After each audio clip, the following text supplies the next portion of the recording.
$53 million pilot program for illegals, but folks who are here legally are born here. We don't have enough for them. Trump's going to get reelected. Donald Trump's going to be the next president of the United States. I want to ask you one other thing related to this, since I brought up Tucker a couple of times. He's been somewhat critical of you. I actually think kind of unfairly, and I defended you on my show a couple of weeks ago, basically saying that you were too overly emotive about Israel and what was going on there. And I think there's some subtle overtones with that come with. What's going on, everybody? So Stephen A. Smith went on a huge rant about Eric Adams of New York giving illegals a bunch of money, and he said that he thinks Trump is going to win because of it. We're going to talk about that. Tucker Carlson and Ben Shapiro have had their disagreements. I saw Ben respond. I want to talk about that. Also, David Icke and Alex Jones had a debate on Elon Musk. Alex Jones is more pro Elon Musk. David Icke is skeptical of Elon Musk. I want to talk about that. I don't know that I'm even allowed to play clips on these platforms because they're super censoring those two people, but I could talk about it at least. And then also I want to talk about the Super Bowl and some of the advertisement trends that I saw and just culture in general, because a lot of people complain about the Super Bowl for obvious reasons, whether it's the entertainment of the game. I think a lot of people just watch it because everyone's watching it, but also, just cultural trends that are happening. I want to talk about why, etc. I find it interesting. So it's going to be a pretty long show today. I got a lot of interesting clips to play for you. Hope you stay tuned. Dream Rare Podcast starts now. It's the Dream Rare Podcast. Welcome to the show. The way to get the news at the desk or on the road. Let's go. God is great and success in our control. The world is crazy, but we get better from obstacles. Yeah. What's going on, everybody? Thanks for being here. I'll just give some shout outs to people in the chat. We got James on YouTube, Eric on Facebook, Marla on Facebook, Abnormally Something. I can't read your full name. Allison on Facebook, Sharon on YouTube. I almost said Twitter. My gosh, that's not a good start to the show. Thank you guys for being here. I appreciate you. And let's just get into the first story because I have a lot of stuff I want to cover. Stephen A. Smith, if you guys don't know who he is, he's very famous in the sports media world. I would say one of the most famous people. He's come out recently and said that he always votes Democrat. I think he said he voted Republican one time, but he feels like Trump is going to win because of the craziness that Democrats are doing. And I think this is a good thing that the propaganda and the brainwashing is finally starting to shatter, because things are getting so crazy.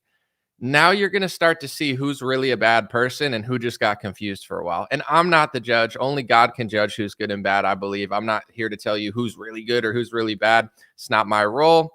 But a lot of people were tricked for a long time, left wing and right wing. And now you're starting to see, I'm not saying he's your best friend or anything, but you're starting to see a man in media that has a podcast now, and all these celebrities and athletes, etc., are now a little more outspoken because they're allowed to. They can get off of the mainstream media like everyone else. It's a good trend. Now they're starting to question things that you didn't hear them question on corporate TV. So here's the clip without further ado. Trump's going to get reelected.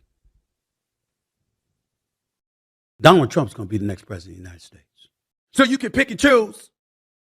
What it came down to for me is this. I see homeless folks in the streets of New York all the time that are American citizens. I damn sure see them in California.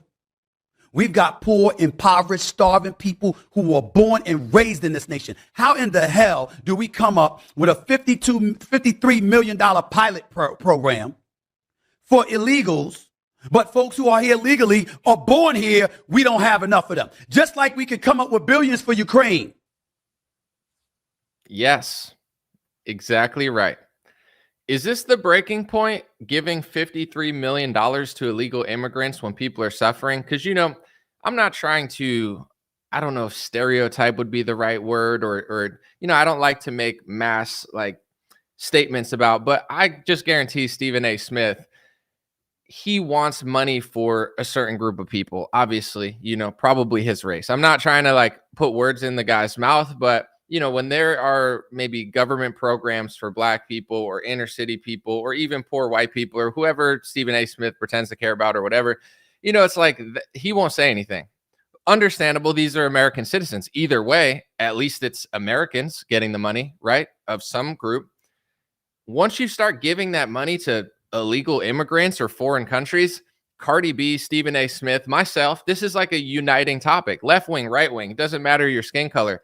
Are you an American citizen? Do you feel some sort of way, whether you're left wing, whether you're a socialist, whether you're a conservative, whether you're a Trump supporter, whether you like DeSantis or whoever? Don't you feel some sort of way about the fact that our government's sending hundreds of billions of dollars to foreign country, billions of dollars for illegal immigrants, when our prices are going up? Everybody's feeling it. The cities aren't getting better. They're not safer. They're not cleaner. They're not nicer. Things are not more affordable. We're paying for what? Like, everybody's paying more, making less for less quality. Like, this country's going to, can I say shit? Too late. Shit. Thank you, Stephen A. Smith. You know, I'll take what I could get. I'm not going to like join his fan club or anything, but Cardi B, Stephen A. Smith, it's time to speak the truth. Once we speak the truth, we can iron out all these details about who gets what, this and that. I understand life is complex. As long as people come to the table honestly, we can figure these problems out. But that's the thing, honest, key word. Most people don't have it. So we can't ever figure out the problems because everyone's crying, everyone's playing the victim, this and that.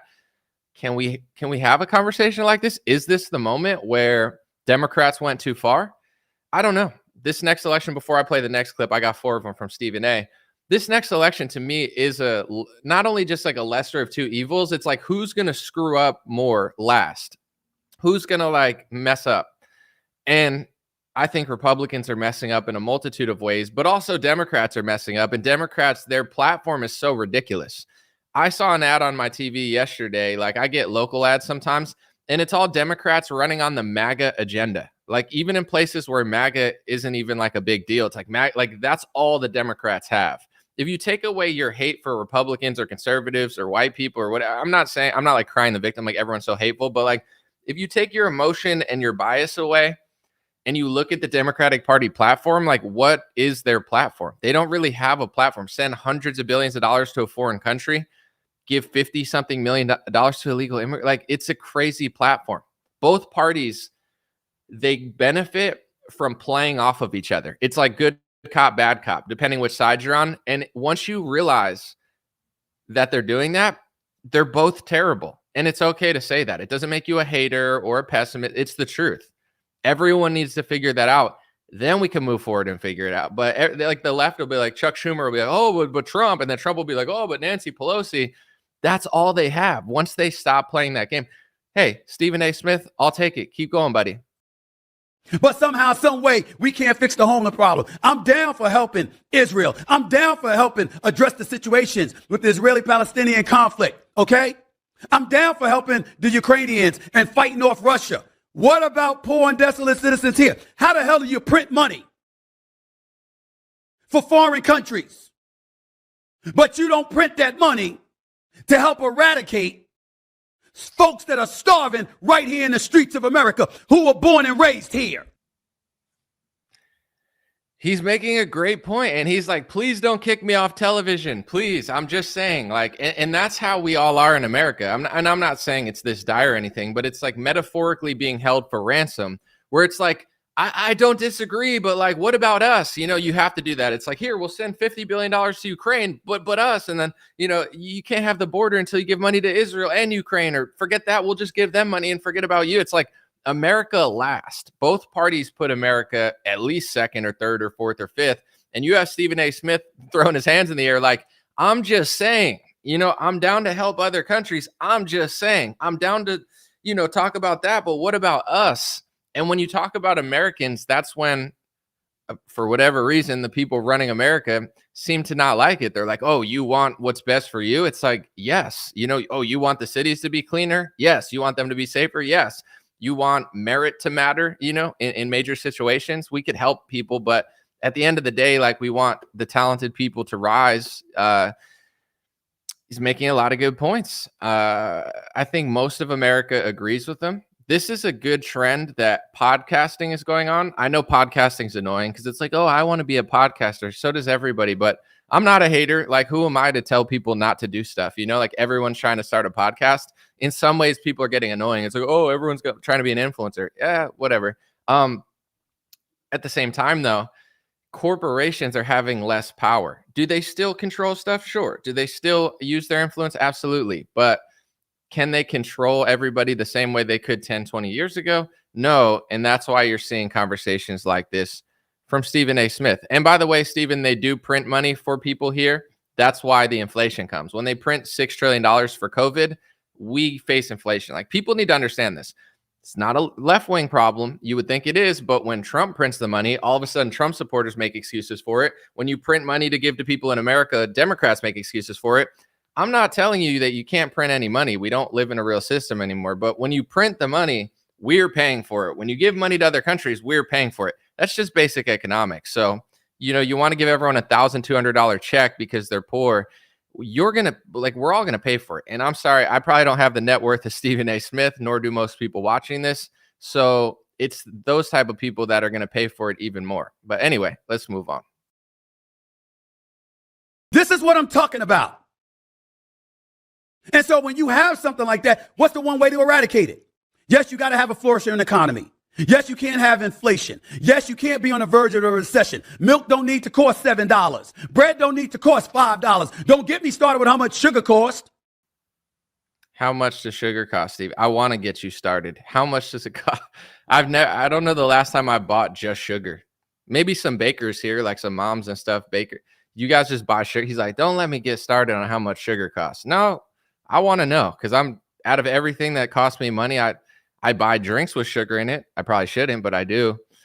How much does raw sugar cost? Probably more than it used to, right? Everything does. I'm just kidding. I don't know if that was funny to everybody else, but here I have a built-in thing where, like, if you don't think it's funny and everyone's like, oh, that's not that funny, then I could just like pretend, like they do on Jimmy Fallon. I could be like, isn't that funny? Like, how much does sugar cost? And then you have the built-in laugh track, so then it, appears funnier than it really was. So if you guys don't support my show and think I'm funny, I'll replace you with artificial intelligence. I'm just saying, I'm not above it. You can talk about employment all you want to. You can talk about the labor participation rate. But guess what? If you ain't making no damn money and you got to get 2 jobs to pay the same prices or to buy the same amount of stuff that you used to buy, and the price is higher than it used to be because of inflation, then guess what? What are you really accomplishing? That's why Trump is on the verge of getting elected, reelected. Because when he was in office, there was a flourishing. I mean, let me know what you guys think, because I'm nervous about this election, but at the same time, the Democrats are crazy. Like, I don't really have a good gauge on what everyone else is seeing, I mean, in some ways, I try to do a good job of analyzing, but it's hard for me to like figure out what 300 million people in this country are thinking. You see certain stuff on social media, but social media doesn't translate to reality all the time. Like, an example is Vivek Ramaswamy was super popular. And like, to be honest, from someone who, I'm not going to say he came from nothing, but he was a very wealthy hedge fund pharma CEO who didn't ever really get any attention. Like, he was on media. They were trying to like make him a thing with like, his like little pharma deals, but no one cared until he ran for president, and he made a huge splash, right? He probably ran one of the more successful to elevate himself into politics that I've seen, but he only got 10 to 8% of the vote. Like, just because people really like it on podcasts, that's a huge thing. It's Joe Rogan just got a $250 million contract. It's no joke. It's a real industry, but it doesn't necessarily translate. Like, when I talk to people who like Trump, and they were like, I've never seen people who like Biden. Well, they don't wear Biden hats. They just vote because they hate you and they want abortions and gun control. And, like, they vote. They're not voting for Joe Biden because they're like, he's my best friend. There are influencers like that, and they're very weird. If you ever find someone who like loves Joe Biden, it's like some random girl who's like, oh, I hugged him and his coat smelled like warm cookies. And it's like, what? Like, I'm not even joking. There's a tweet like that. She's like, when I smelled him, his body felt like, I was like, something should be kept off. That's for behind the OnlyFans paywall. No, I'm just kidding. But, there's not that many people who love Joe Biden, but there are a lot of silent people who just literally hate you. So they just vote that way, or they're so caught up in like cultural norms.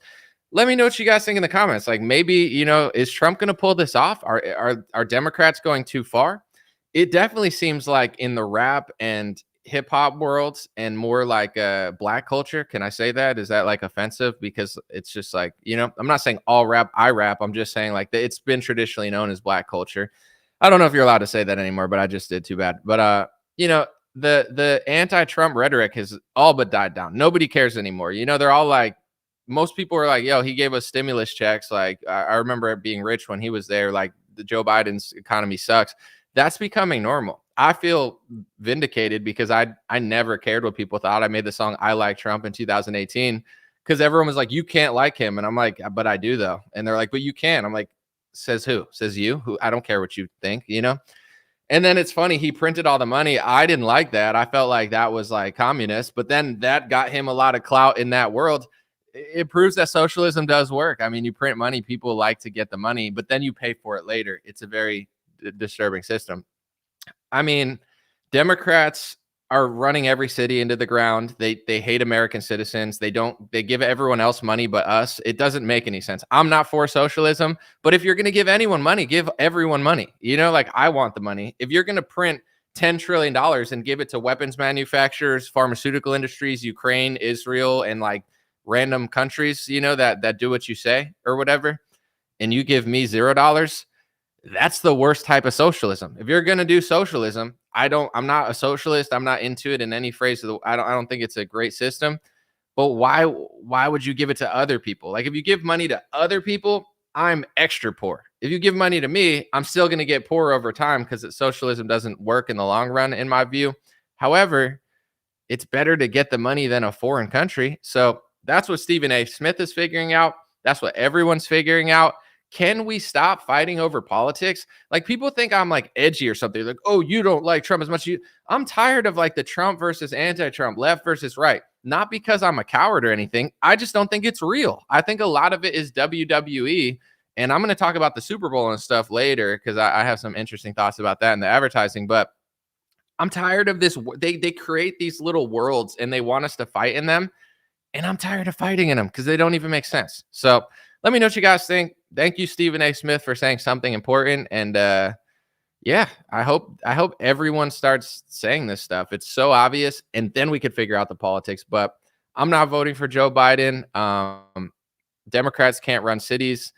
I think Democrats are afraid to tell the truth to their audience because their audience is so brainwashed that they can't handle the truth now. I don't know what's going to happen, but San Francisco is not going to get any better until they get smarter. So is what it is. All right. Second story of the day is Tucker Carlson called out Ben Shapiro recently because Ben Shapiro, I don't know how it started, but maybe like, Ben Shapiro's Israel coverage he talks about it a lot. And Tucker Carlson felt like he wasn't talking about American citizens enough. Similar thing as Stephen A. Smith, to be honest. Different dynamic, but like, hey, I'm okay with you liking a foreign country, but what about the people dying of fentanyl in America? And then Ben said, listen, now, oh my gosh, and then there was like a little thing. So that's how I think it started. I'm not sure. It was Tucker basically saying that Ben doesn't like America or something along those lines. I mean, I don't want to put words in Tucker's mouth, but it's like, why don't you care about people here? You're always talking about that country, but why not here? It's a ballsy thing to do. Dave Rubin mentioned it to Ben Shapiro recently. I chopped it into 3 clips. I'm going to talk about it. Let's play the first clip. I saw this on Twitter, or X as the kids call it. I want to ask you one other thing related to this, since I brought up Tucker a couple of times. He's been somewhat critical of you. I actually think kind of unfairly, and I defended you on my show a couple of weeks ago, basically saying that you were too overly emotive about Israel and what was going on there. And I think there's some subtle overtones that come with that. What do you make of his criticism of you related to this? Also, and I know it's not the most fun thing to talk about because we all live in the same world in a sense. So he said, I think there were subtle undertones. What is Dave Rubin talking? Before we hear Ben's answer, what's he talking about? He said, when Tucker said that about you, I think there were some subtle undertones. He's talking about anti-Semitism. What Dave Rubin, and I'm not trying to put words into his mouth, but what other subtle undertones would he be talking about? And the reason is because, we're all equal, but we're all not equal in the sense of like, if someone says to me, I'm not loyal to America, I don't really have like a victim card. I guess I'm like part Puerto Rican, so I could claim it's like anti-Hispanic or something, but or like maybe I'll start saying I'm Latinx, you know, where it's like, oh, Anomaly doesn't like America. And I could be like, I'm a Latinx, I'm a Latina X. Or it's like, you know, I could just like find my 23andMe DNA report that I don't have because I don't want them to have my DNA. Did you know in Israel that they don't allow people like it's like you have to get a court order in order to give your DNA to some of those companies? Just interesting. Look it up. I just saw that like a couple weeks ago. I was like, whoa. But anyway, I don't really have like a victim card to play when people say that to me, but with Ben and Dave, it's like obviously they could just say it's anti-Semitic because it's an anti-Semitic trope to say that any Jewish person in America has loyalty to Israel over America. The interesting part is it's being passed into legislation. I've talked about this quite a bit because it's true. It's being passed into law by Youngkin of Virginia. DeSantis has passed it in multiple bills, and he's defined anti-Semitism in state law. Trump passed it through executive order. Kemp just passed it. Like they're defining it in law.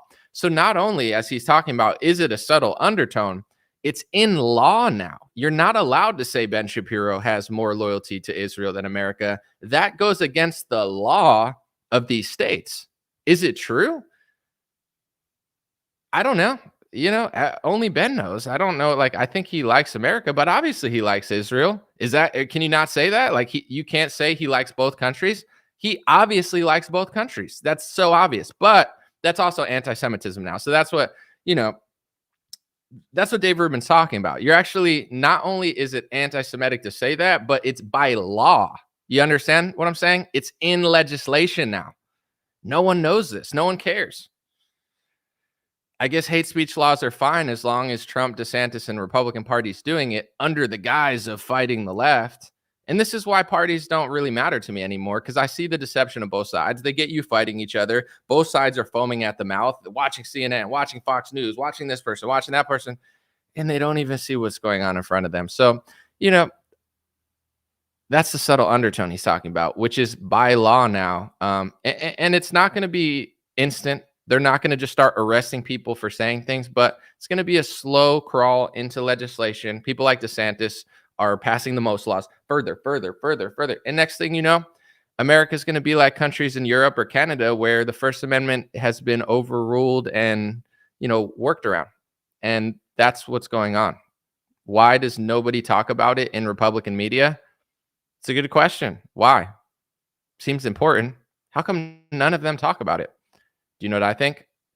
I don't think you're allowed to get there unless you talk about it. I'm not competing. I'm happy. I'm content. Life is great. God is great. Guys, I have 1 billion views. I have millions of followers. I've been around for 8 years. I'm bigger than most people that these people hire. How come they don't even want to talk to me? How come they never offer me? I don't need a deal. I'm not asking for one. You're not allowed to get to some of these spots unless you play that game. Unless you get so big and they hire you and then you say it. You're seeing cases of that now. And then they're like, whoa, but if they would have known that before, they would have never hired you. You know, it's the unwritten rule. Everyone knows it in conservative media. You like the First Amendment up to here. You disagree with foreign aid, except for this. It's the unwritten rule. You're not allowed, like, they don't like it. People like Tucker, he's been in the system for 20, 30 years. I think he used to work for CNN. Like, he's so rich. He's so successful. He's so famous now. He could do whatever he wants. And him saying that about Ben, it is what, I mean, you don't even necessarily have to agree or disagree. I'm more interested in hate speech laws. And that's all I've ever really talked about. I don't hate countries. I don't hate people. I'm American. I prioritize America first because I'm American. But when it comes to Israel and Palestine, my ideal situation would be them figuring it out so people don't have to die on either side. Ukraine, Russia, same thing. I don't hate Ukraine. And I don't hate Russia. It doesn't make me pro-Putin if I say that I don't think $100 billion should go to Ukraine. And it doesn't make me pro-whatever. Like in the Israel-Palestine situation, like if I have an opinion on it, it doesn't make me pro or anti. That's not what I am. I'm an American citizen. I love this country. And I think, can you say that? I don't even know if you're allowed to say this, but can you say that there's good people on both sides of both conflicts? Like, or do we have to demonize entire groups of people? Like we have to say that whole country is bad. Like all of Iran's bad because their leadership is bad. All of Palestine's bad or all of Israel's bad. Like I don't play that game because I know that there's good people. But I guess in war, they want you to like hate entire groups of people so then they could fund other countries to fight those people. So I don't play along to that game, but many do. All right, let's look at the second clip. Also, the fact that, he's trying to build a network. You have a network. He might view you as competition now. There could be some other motives going on here. I mean, listen, best to Tucker in all of his endeavors with regard to his network. I think that he put out a little documentary on the border recently that I thought was quite good. Again, I like many things that Tucker says. What Tucker said about me is that I don't love the country, which I found absolutely peculiar. It's something that I would never say about him. He and I disagree about a wide variety of issues, ranging from economics to foreign policy. That's a bizarre notion. Don't worry, Ben, because they're passing legislation that's going to make it illegal eventually to say that you like another country. So you don't even have to worry about silly Tucker Carlson, because what you don't want him to say is being passed into law. And even though you claim to believe in the First Amendment, you'll never talk about it. In fact, interestingly enough, Dave Rubin was celebrating when France banned Palestine protests. They didn't just ban violent ones or stuff. I'm not for a violent protest isn't a protest. It's a riot or a crime. But a peaceful protest is the cornerstone of American First Amendment liberties, which Dave Rubin agrees with, unless it's for a country he doesn't like, then he'd be cheering it on. So isn't that peculiar? But, don't worry. There'll be laws eventually to make everything I'm saying illegal. So might as well listen to it now, because it's not going to exist in like 5 years at this rate, because the Republican Party's selling out their own base and no one knows, but it's whatever. Last clip. And again, I've actually invited Tucker to come on my show. Like, we've been texting. I think it's good for the right to have these discussions. I'd be perfectly willing to discuss with him. Hopefully we can work out a time to make that happen, because yeah, I mean, I too would be interested in some clarification of whether, in fact, he does think that I don't love the country in the way that he suggested. Because again, I think that I doubt he feels that way. I really doubt he feels that way. Perhaps it was poorly articulated, but I'd like to certainly ask him the question. There's a clip of Ben, you could find it. He says, the biggest guarantor to my loyalty to America is the fact that Israel exists. So I think that's probably what Tucker was talking about, which, by the way, is anti-Semitism by law now. I'm just letting you know. You're not allowed to say Ben likes Israel as much as America, and you're not allowed to say Ben Shapiro likes Israel more than America. I think Tucker was implying one of the two. Is it true? It doesn't matter if it's true. It's just not going to be legal to even say that soon, because the Republican Party is passing anti-Semitism speech laws that define that as anti-Semitism. You should know this. It's they don't want in America people to question that, because they think it's anti-Semitic and it's going to lead to horrible stuff.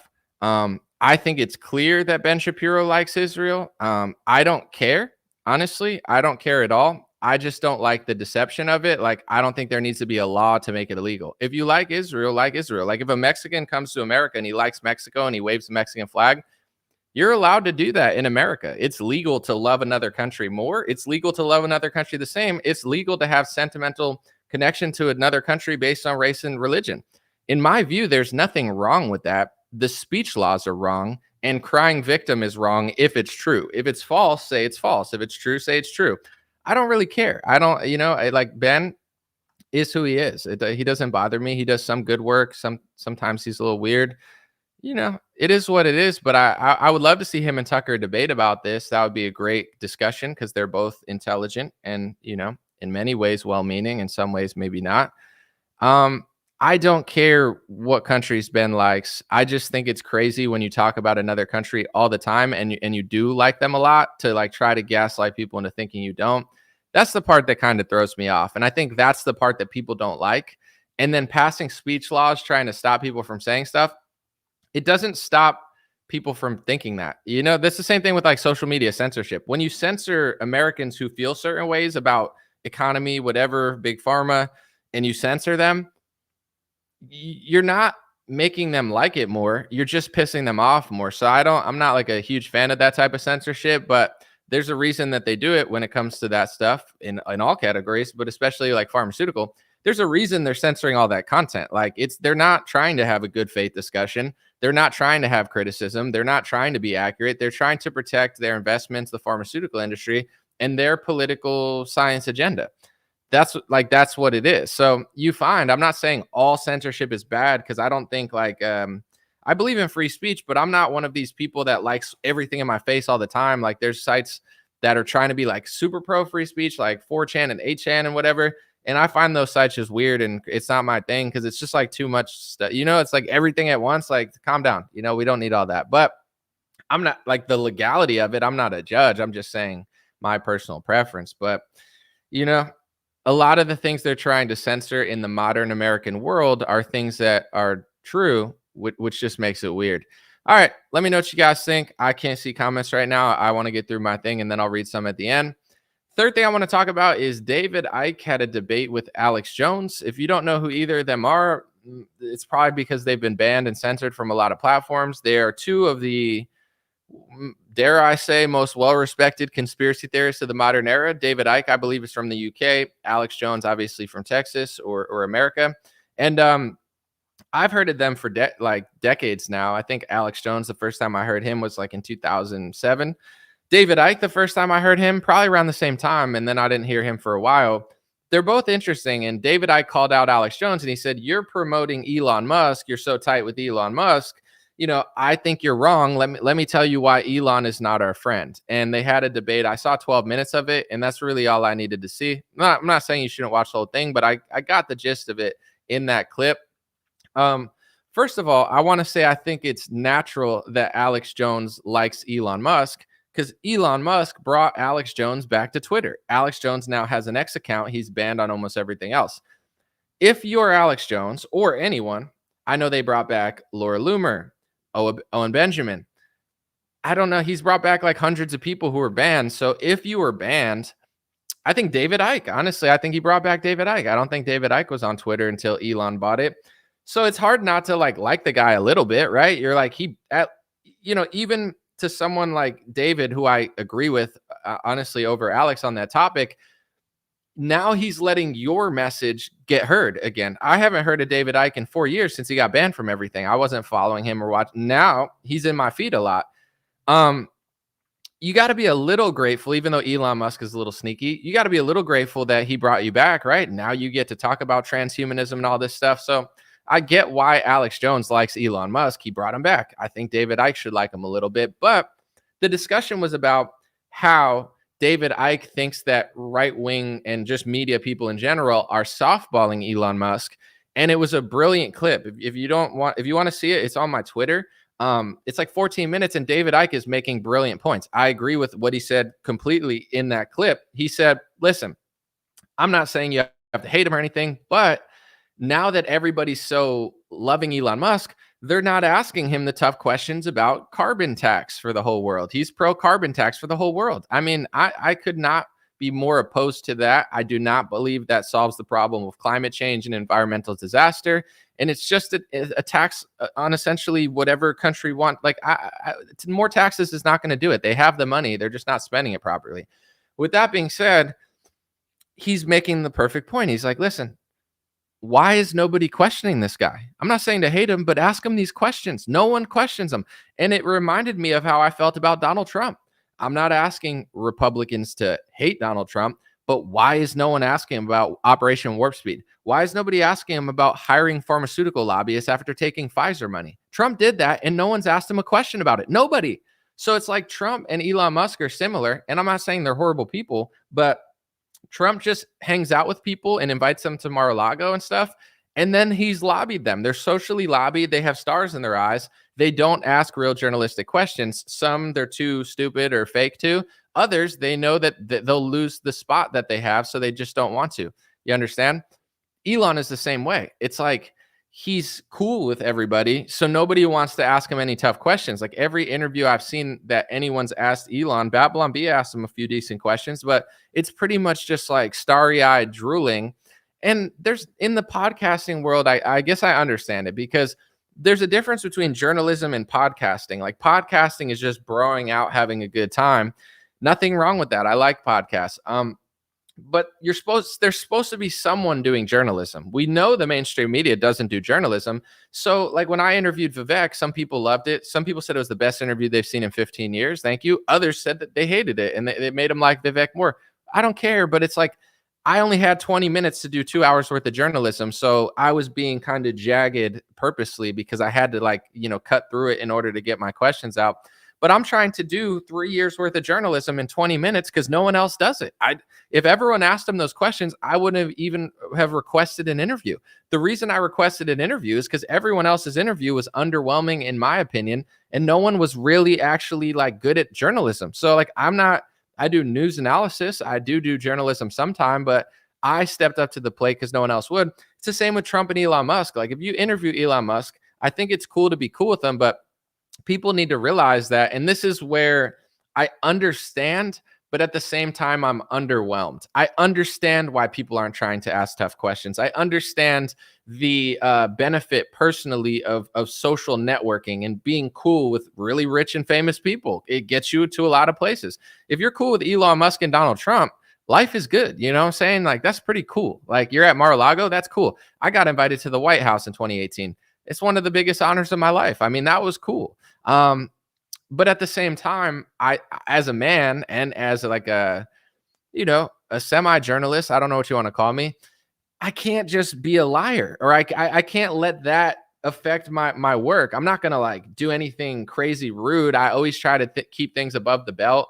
I try. I don't know if I always succeed, but it's like, it's not like a personal jab. I'm like, listen, this is all public donations. Like Elon Musk, it's like, dude, you're cool. I like Elon Musk. I like him a lot, actually. In fact, I like Elon Musk more than I like most of the Republican Party. However, he is putting computer chips in human brains, and he wants a carbon tax. So David Icke was talking to Alex Jones, and he said, no one asks these questions because they're all so cool with Elon, and that's the problem. And David Icke is completely right. That is a problem. Be cool with Elon. Ask him about the computer chips, push back, have journalistic integrity, and ask him why he wants a carbon tax. Because as cool as he is and as much good stuff as he's done, he has the potential to do some of the worst things ever done. It's like Trump 3 good years, then lockdown and vaccine stuff. It's like Elon could be like 4 good years, and then it's like computer chips and human brains. And he like, it's worth a journalistic question. And Alex, his response to David was so fake. I don't dislike Alex. I've always liked him in the past. I can't say I really like him now. I don't hate him or anything, but I've watched multiple interviews of Alex Jones debating people recently, and he comes off so disingenuous. Like David Icke says what I just said, and he said like, someone needs to ask Elon Musk these tough questions because he is into like transhumanism. He does get money. David Icke talked about how he gets government money and gets NASA money and stuff, and like, all valid things. And then Alex Jones comes out and he's like, do you think I'm a shill? Blah, blah, blah. It's like, shut up, Alex. It's like basically Alex is trying to like derail the conversation, do personal attacks and like all this weird stuff where it's like, bro, David Icke was not wrong there. So to me, that was a huge W for David. Alex looked like a shill, like he's looked in a lot of his interviews recently. I'm not saying he is a shill. It's just like, if someone talks to you, this might be like a character flaw of Alex Jones. And I'm not trying to get too deep into it. We all have our flaws. No one's perfect.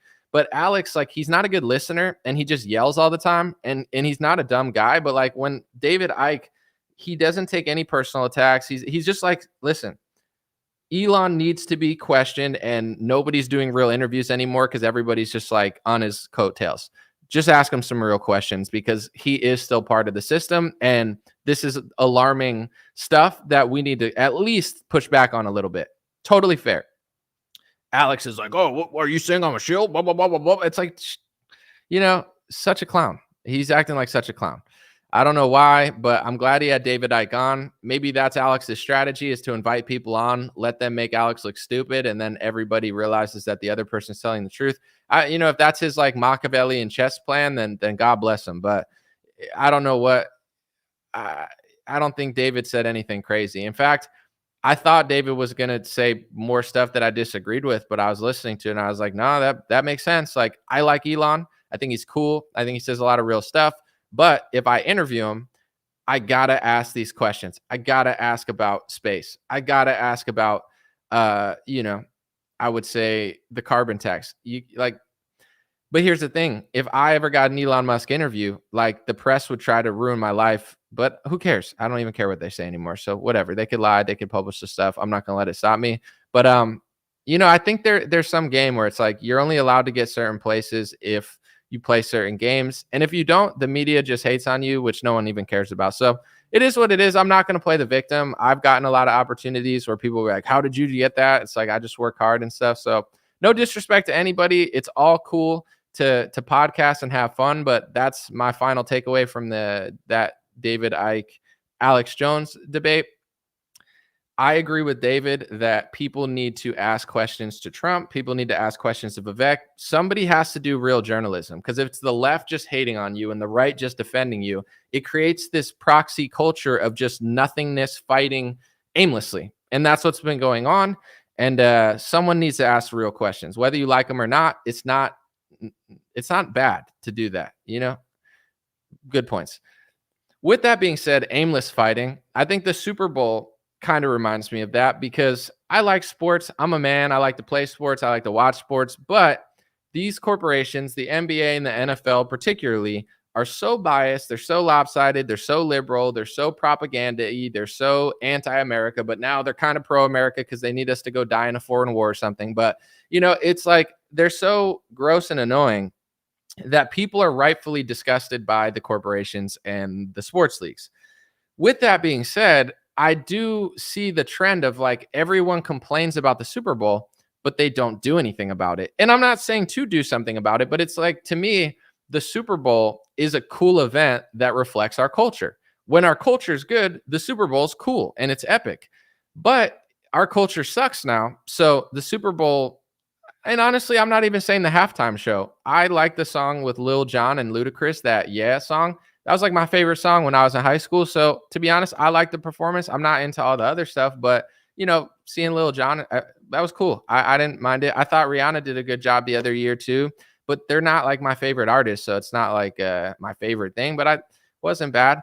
I thought it was fine, but I'm talking about like all the extra stuff that they're doing, all the pharmaceutical, Taylor Swift. Well, people complain about it, but it's like, what are conservatives doing to switch the scales of that? And some of it's happening naturally. You look at the comment section of normal pages. People are like annoyed with Taylor Swift. They're like, whatever. Obviously, she has a lot of fans too. But I just feel like we're on this cycle of like everyone's complaining about the Super Bowl. But the Super Bowl is a reflection of our culture. And our culture is that. So then like, how do we get our culture better is the question. Like, what does it take to flip the scales of that? Because they're going to keep doing the Super Bowl. People are going to keep watching it. It's a reflection of our society. We don't like it, but that's literally what we're doing now. The one girl was in the box. What was her name? Ice Spice. That whole wave went right over me. Maybe I'm getting old, but like I'm pretty like tapped into hip hop culture. Ice Spice just flew right over my head. I just saw her like, booty on my Twitter like 3 years ago, and everyone's like, oh my gosh. But to me, like peak degeneracy, and I like some weird music and degenerate music. Like I'm not a perfect person, although I've tried to clean up my playlist and have it be a little more moral.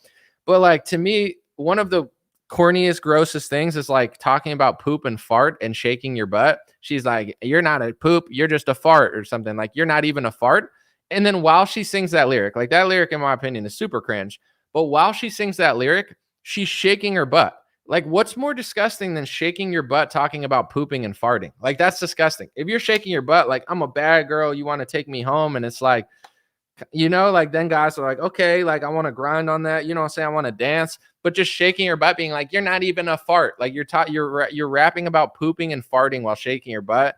To me, this is like the Roman era of like rap music and like degeneracy, where like it's at its low, it's only going up from here. You know what I'm saying? It's like, when did the Romans lose everything? They overextended, they spent too much money, whatever. When did like degenerate culture reach its bottom? When a girl's on stage rapping about pooping and farting, shaking her butt, it's over. Twerking, like that's the low of twerking. There was a high when everyone was twerking and people were like, oh, women are hot, their butts look nice.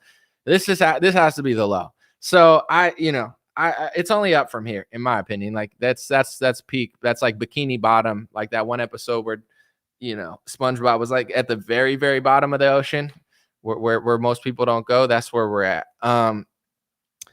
With that being said, I want to talk about the advertising real quick, because it's probably not like the most exciting thing to talk about. But my whole life, I always wanted to do, before I did any of this stuff, one of my dreams was to do like commercials. Like I wanted to do jingles for commercials, come up with concepts. I think I'm creative. And, I've done social media. I do marketing. I do a lot of that stuff. And I also market myself. So I'm always like into the psychology of why things work, etc. There's one thing that I feel like they really messed up at the Super Bowl that I think they should do next year. like if I was commissioning a budget of one of these commercials. I thought the smartest commercial from last year was that, I think it was crypto.com or one of those companies. They had the bouncing QR code and it bounced across the screen. Their website traffic broke because everybody with your phone, you hold it up, you take a picture, you put your camera on the QR code, click a link, and you just get direct traffic right there. And their servers couldn't even handle how much traffic they got, which was a huge mistake on their part.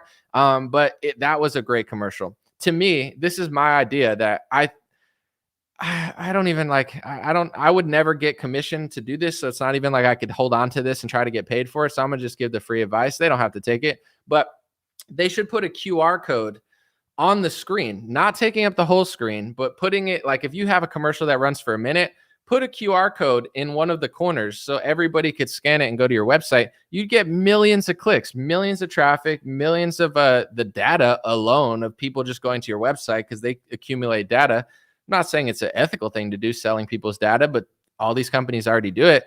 Why? That to me, that was such a missed advertising opportunity. I was like, there's got to be a lot of QR codes this year, because like just having everyone watching the Super Bowl, everyone with their phones, just put it in the corner while you're running your dumb ad that nobody cares about. Watch how many clicks you get to your website. It'll boost your traffic. It'll boost your SEO, your search engine optimization. You'll get direct sales right there. How did no one do that? I was shocked. I thought there'd be at least like 10 or 20 QR codes this year, because I just think that's like a brilliant way. When you're running an ad, you want to get a click. You know, like if you run an email blast, you're looking for clicks and then you're looking for buys. Like that's what it is. Like you got to get a click before you get a buy. With all this stuff, if you're like doing a website or whatever, it's like get that QR code on there. What did you guys think of the commercials? I'm gonna read some comments. I don't have any more videos. What do you think? I asked people what the best and the worst commercial was. I didn't even watch most of it, to be honest. Some people are saying they think it's scripted. It's definitely sketchy when Taylor Swift is 1-0. She's got a better record than most rookies. You know, she hops in the league and she goes undefeated, basically. It is sketchy. I get why people are questioning it. My theory that I have is that, think about how much money Travis Kelce made from that vaccine, right? I'll read the super chat. $20. Have I ever tried to reach out to Jay Dyer? I haven't, but everybody talks very highly of him in this chat. He's probably been brought up like 10 times. So appreciate the super chat. And I'm sorry. You could tell him to email me or something. How about that? With the Travis Kelce thing, thank you for the super chat. He got a $20 million deal from Pfizer. That's what the press said, at least. $20 million, right? Is what it is. Some people say I would do that. I personally wouldn't, but like that's what, in my view, like the American who says I'd do it for $20 million, of course you would. So would most people. That's why the country is the way it is. Nobody has any ethics or morals anymore. They'll do something that they don't even believe in for a paycheck, which is why, you know, like you can't play the victim and blame other people if everyone else would do what these people are doing. But anyway, you know, the day that he came out with the Pfizer commercial, I believe within 24 or 48 hours, the Taylor Swift relationship came out. Pfizer commercial, Taylor Swift. What are the chances of those two things dropping in the same 48 hours? With that $20 million deal, if you're Travis Kelce before Taylor Swift, your value is less than Travis Kelce after Taylor Swift. It's basic economics. It's basic business. I'm not hating on it. I'm just having an open conversation. So it's like Travis Kelce was famous. Travis Kelce was making millions of dollars. He's a successful athlete, but there's no way his rate was as high as it is now. I guarantee like the rate that he charges for advertisements or anything has probably gone up times 10, if that, maybe more, because Taylor Swift is like one of the most successful people in the world. Dating her makes you a bigger superstar. In Hollywood, people think that this is crazy. I said this to somebody at a party yesterday, and they said they think I'm like crazy. And I'm like, bro, I lived in LA for 7 years. I have friends who work in the industry. I know that they do this. Like, you're looking at me like I'm stupid. You're stupid. You know what I'm saying? Like, I'm not saying for sure they did this. I'm not making the claim that they did this. But if you think that no celebrities ever dated another celebrity for money and clout, you're an idiot, because they literally do it all the time. Their PR companies, their managers, their agents, they go, you date you for a week. You date you for a month. You take a picture with you. You do this, and you're both going to make 20 times as much money. Your music's going to get 5 times as many streams. And if you guys want to really date. If you guys like fall in love, that's amazing. That's even better. But if you don't, it doesn't matter. You're both going to be rich afterwards. You could break up in 5 months, whatever. It's cross promotion. I know for a fact that they do this. It's not a maybe. They absolutely do. Did Travis Kelce and Taylor Swift do that?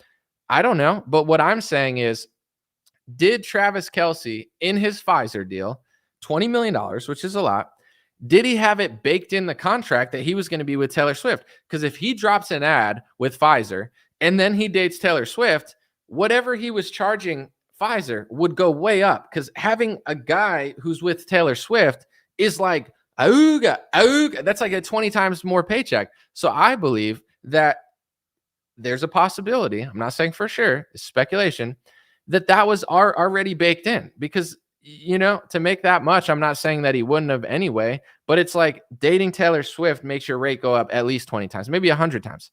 So I just don't think it's a coincidence that the ad and his relationship came out at the same time. It's not a conspiracy. It's just the reality of how the business works. So you have that. He does a Pfizer ad.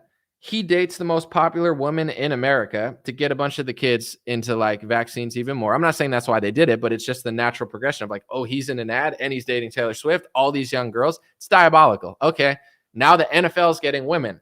Taylor Swift's getting attention. It's a cross promotion bonanza. And then he goes on to win the Super Bowl. I'm not saying it's rigged, because I don't necessarily believe it is, but I understand why people think it is. Like I definitely think the relationship was kind of like orchestrated in some way, but I don't have proof for that. So it's just speculation. Although, like I said, like I wouldn't be shocked if it was baked into the deal. Like if not, then it's like you missed a huge opportunity to get even more money, because Travis Kelce without Taylor Swift is way less valuable than Travis Kelce with Taylor Swift. Obvious. Let me know what you guys think. I guess the concept that I kind of want to go off of is like how everybody complains about culture, but they have no solution for it. So they're just like on a sinking ship complaining. What's the point? With that being said too, about all the marketing stuff, like with the QR code, I mean, that's just, I think, a huge missed opportunity for these companies. But I've been doing social media consulting recently, dreamrarebiz.com, DREAMRAREBIZ.com. I've just been doing it because I've done even like before you even knew who I was doing like social media marketing. I did some consulting, but I got away from it because I just wanted to do what I wanted to do. But now that politics is so annoying to me, it's not that I don't like it. I'm grateful to be here. I'm so happy there's over 1,000 people listening to me, and I love what I do. It's just, I get like I'm trying to think of the word. Burnt out. I don't know why I couldn't think of that term. I get burnt out. And yeah, I enjoy doing other stuff. It's more fun for me than like just sitting at the computer all day. So check out dreamrarebiz.com. Someone said, don't get a Jesus rollerblading shirt anomaly.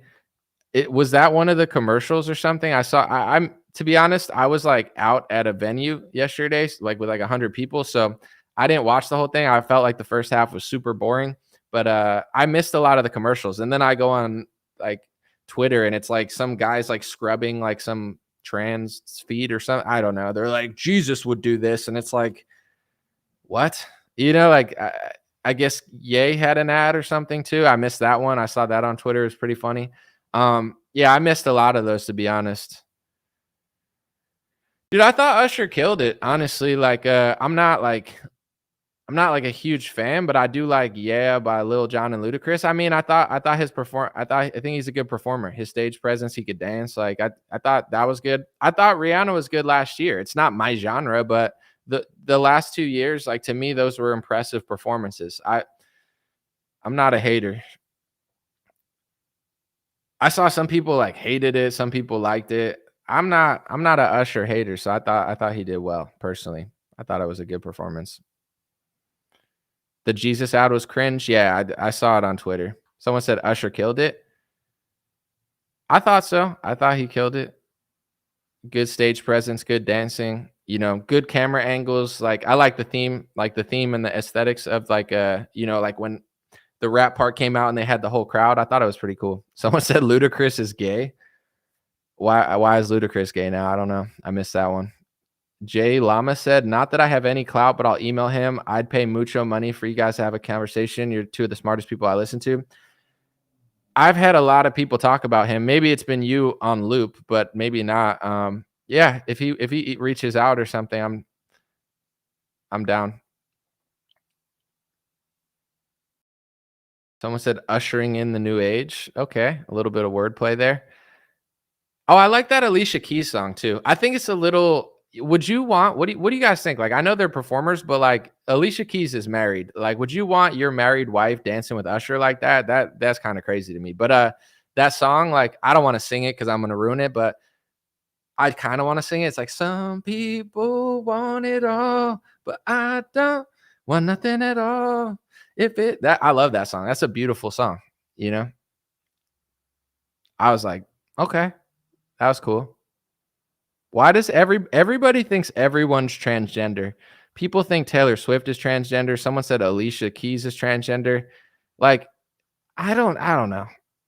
I'm not going to stop you in your conspiracy theories, and I'm not even going to call it a conspiracy theory because that's kind of condescending. But I mean, like, people have told me I'm trans like 10 times. You know, they're like, you're a woman by birth, and I'm like, I'm actually not though. But you know, it's not like the craziest thing anyone's ever said. Like it offends me so much that I'm going to act shocked. But like everybody, since they're lying about certain people, like everyone's got like trans radar on. They're like, everyone's trans. And it's like, not everyone. I mean, I'm sure there's some undercover trannies out there, but like every woman's not a trans, and I'm not trans. But if you want to say I'm trans, you know, I'm not gonna censor you. I think it's kind of funny actually. But thank you, Audra. I appreciate it.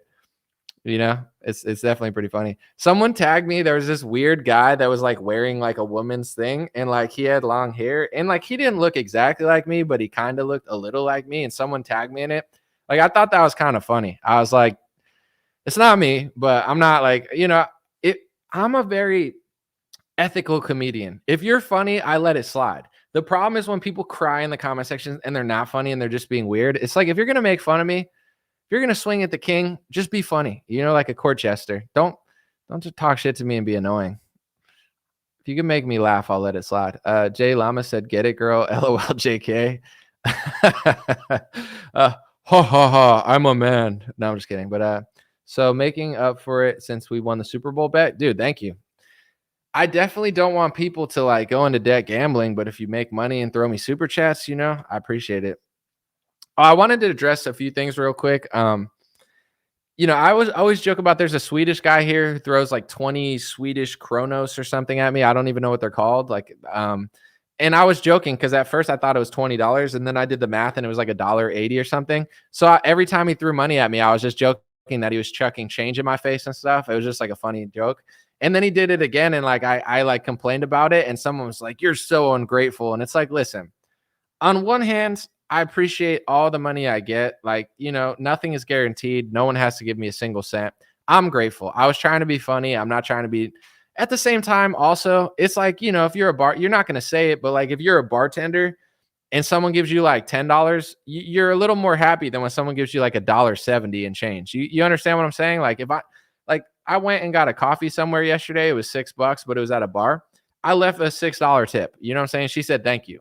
If I would have left like $1.25, it's like, nah, yeah, I appreciate it. But, you know, not as much as if you would have gave $6. It's just the truth. I'm not begging for money. I'm not asking. I'm just like, I can't pretend like I'm excited at some Swedish guy throwing kronos at my face. And I'm just kidding. You know, like, I don't know what to tell you. I keep it too real sometimes, but, no, I appreciate every dollar. You know, Google takes probably like half that. It's going to be like 90 cents thrown in my face to interrupt a chat. No. Someone said, what do I think about the idea of Michelle Obama running as president? I don't think she will, because I don't think she wants to be in the spotlight. But if she did, that would be a real problem for the Republican Party for sure. Another thing too, someone made this comment, and I think it was a valid comment. So like, I don't read all the comments, but when I do and I see a good one, I like to talk about it. They said, Anomaly, if I could critique you at one thing, and I actually agree with this criticism. They said, you don't always have to explain yourself. Like when I was talking about Putin and Tucker, like a lot of times I was kind of like over explaining to try to like cover all my bases. And they're like, you don't have to do that. Just say what you think. Don't over explain. It's kind of annoying. I 1,000% agree. I think I should stop doing that. I think it would be more courageous to do that. The reason I over explain and like really try to say what I'm saying is not that I even care because they're irrelevant and they're losers, but once the media, I'm not going to say they doxed me, but they essentially did. And I didn't even make a huge stink out of it because I just don't want to bring more attention to it. And also, I don't want to give them the enjoyment of even like doing that stuff, because at the end of the day, it is what it is. I don't really care. But once the media kind of calls you certain things and then takes your phrases like out of context, you see how they operate. And the reason I explain myself in circles sometimes, which I agree is annoying, I just shouldn't do it, and I should just eat all the negative press that I get. It's because I'm trying to play chess with these people because I see how they operate. They're waiting for you to just say something that doesn't quite like align with things, and then they're trying to like spin it out of context and make it go crazy. So I'm just trying to give the full context if people care. I know that the media doesn't, but it's like I want people to understand where I'm coming from. Because if you write an article and take 5 tweets of mine and put them in an article, you could make me look insane. But if you listen to my full explanation about what I think of foreign policy and what I think of people and countries, etc., it doesn't sound that crazy. I'm totally reasonable and everyone would agree. So they have to take it out of context, and they could do that exponentially, but I'm trying to make it harder for them to take stuff out of context. You understand? I have to think about everything that I say, because everything that I say could be used against me. It's like in the public court now, it's like a police says to you, think about what you say. Or what do they say? Like everything you say could be used against you in court. That's everything now. That's what I'm trying to explain to people. I'm not asking you to be afraid. I'm not asking you to be a coward, but we don't live in the 70s anymore. Like everything I say could be used against me in a million different ways at some point, including in some cases, like, they're using people's rap songs in court and stuff like that. That's a real thing. So I'm not a paranoid person. I just try to carefully think about what I'm saying, but I actually do agree that it is annoying and I should just eat the negative press and not give a crap, because no one really reads the press that much anyway. They just use it for like business leverage. And, I don't care. And I realize complaining about it, there's certain people that just want attention. There's certain journalists that they want something. And when you don't give them attention and no one cares, it bothers them more than you complaining. So I realized that really quickly, where like, I thought, and this was my mistake, I thought they were like good faith people that were trying to be honest. But once I realized they weren't, they almost wanted me to react so they could be like, and like start crying victim. So I was like, forget, So now I'm just like, whatever, because no one cares. Like I put up a video, it gets 1 million views. I tweet something, it reaches 15 million people. They post an article and literally no one cares. Their own boss doesn't even like it because their ass gets fired 3 months later, because every mainstream media has to downsize because everyone hates them. Did you see LA Times, who just fired 100 people? They fired off some stupid article saying like Biden's old age is his superpower. How do you fire 111 journalists and keep the journalist who writes a story saying Joe Biden's old age is his superpower? And then Seth MacFarlane retweets it like it's this amazing like point that he's never heard of before. It's like, bro, these companies are insane. So, it's a crazy game out there, kids, and adults. It is what it is. Someone said Usher had roller skates on at the show. Dude, I was laughing so hard about the roller skates. I thought that was so funny. It definitely was like, it got a little roller skatey at a certain point for sure. I was laughing so hard when the skates came out because, like, let me see. Someone said, agree, if you don't care, then stop overthinking it. Someone said, I noticed you don't say a long story short anymore. Well, I try to correct my annoying errors, but it's easy to say that you don't care about stuff. I'll read your super chat in a second. I'm a sensitive person. Like, I'm not a pushover, but I am sensitive, like in the sense of like I could feel things very intuitively. And like, it's like when people talk to me, sometimes like if they're honest, I hear what they're saying and I believe them, right? I love honest people. If they're not being honest, I don't hear what people say. I hear what they mean. You understand what I'm saying? I hear what they're saying, but it's not what they mean. And I can see right through it. It's like, you can't lie to me. You could lie to yourself, but you can't lie to me. So when things are going on energetically, I'm in a million different places. I'm here, but they're trying to, like, if you're on social media and you're worried about likes and you're posting a picture, now you're not in the present moment. You're all over the place and it's driving everyone crazy. So it's like, people will talk to me sometimes business wise and they'll be like, what do you want? What is it? Like, they think I want to be more famous. They think I want more attention.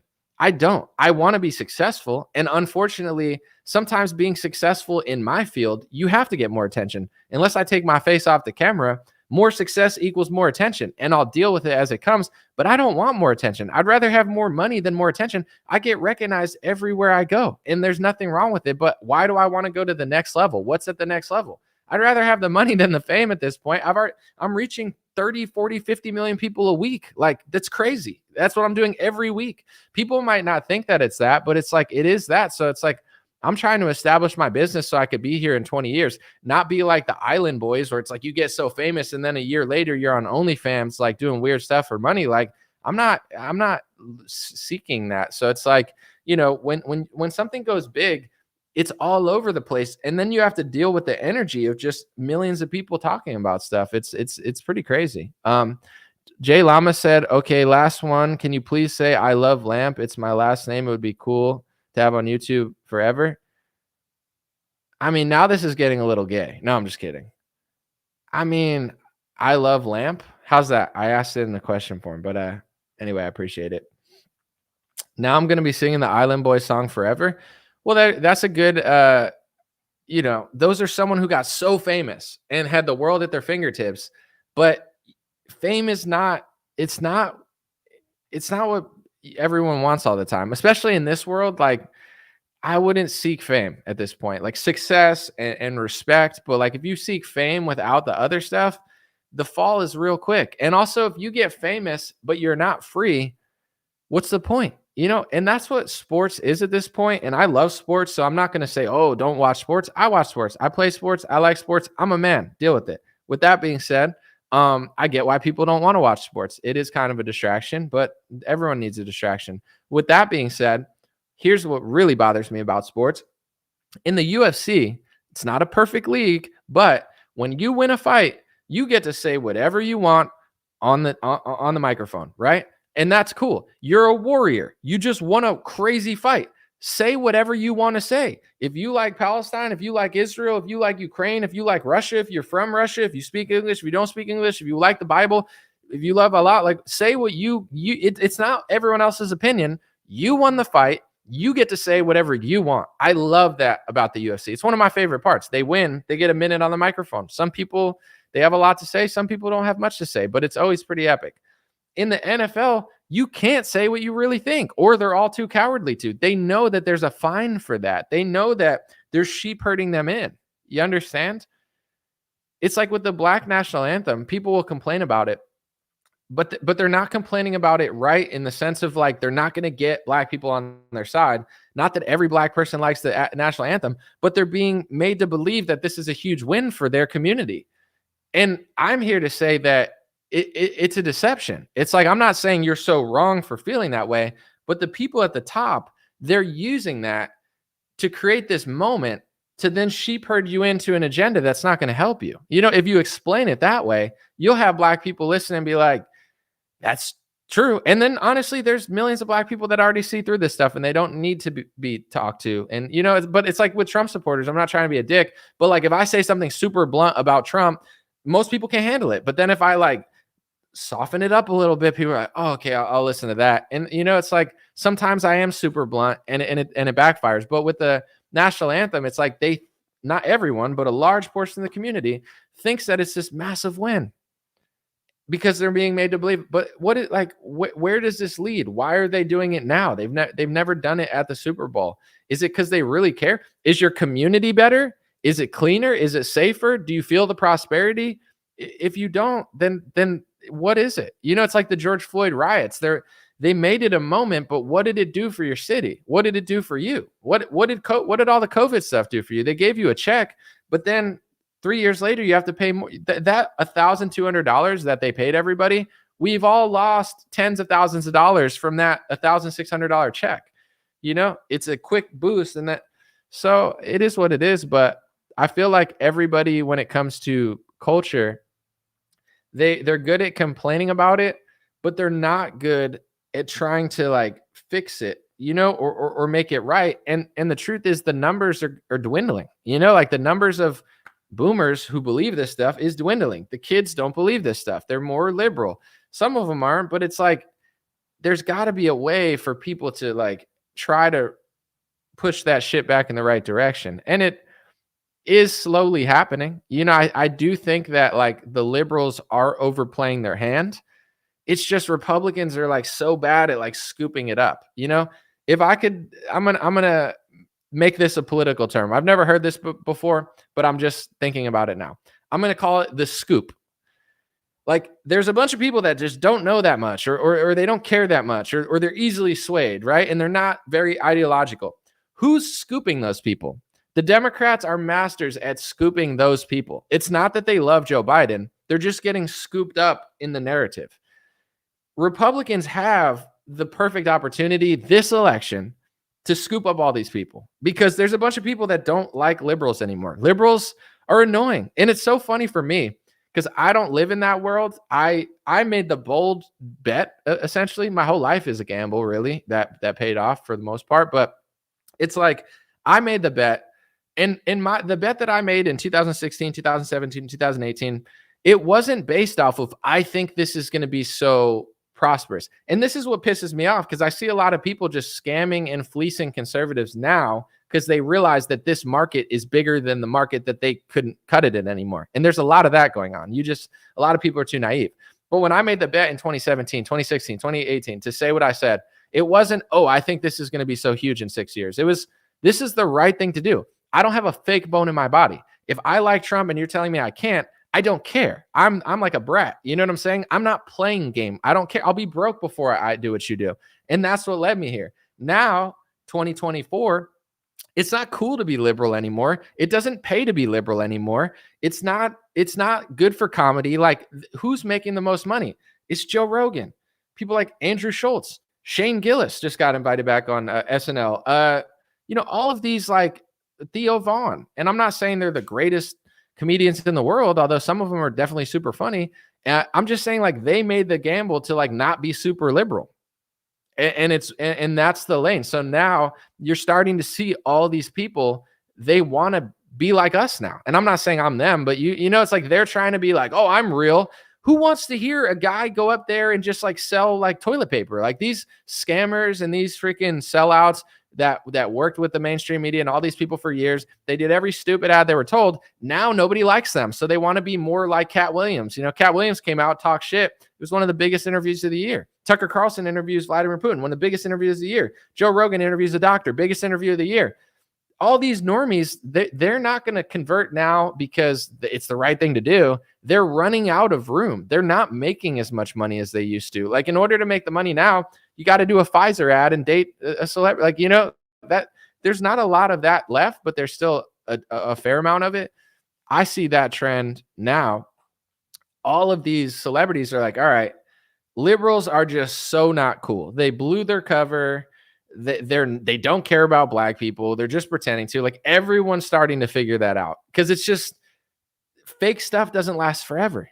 You know, if you build something on fake. So what I'm trying to say is, I know I went on a huge tangent. There's so many people waiting to be scooped. I hope that Trump could do it. I hope that Republicans can do it. I don't think Charlie Kirk and Ben Shapiro are the right characters to do it. I don't think that anybody in the Republican Party actually cares who's the right character to do it or not to do it, because I don't even know if they care about winning or what they're doing. You know, but it's like, this is such a good election for Republicans where it's like, I could see them losing. I've been saying I think Trump's going to lose by like 7 points. I don't want it to happen, but I think Democrats, they're just smarter at playing chess.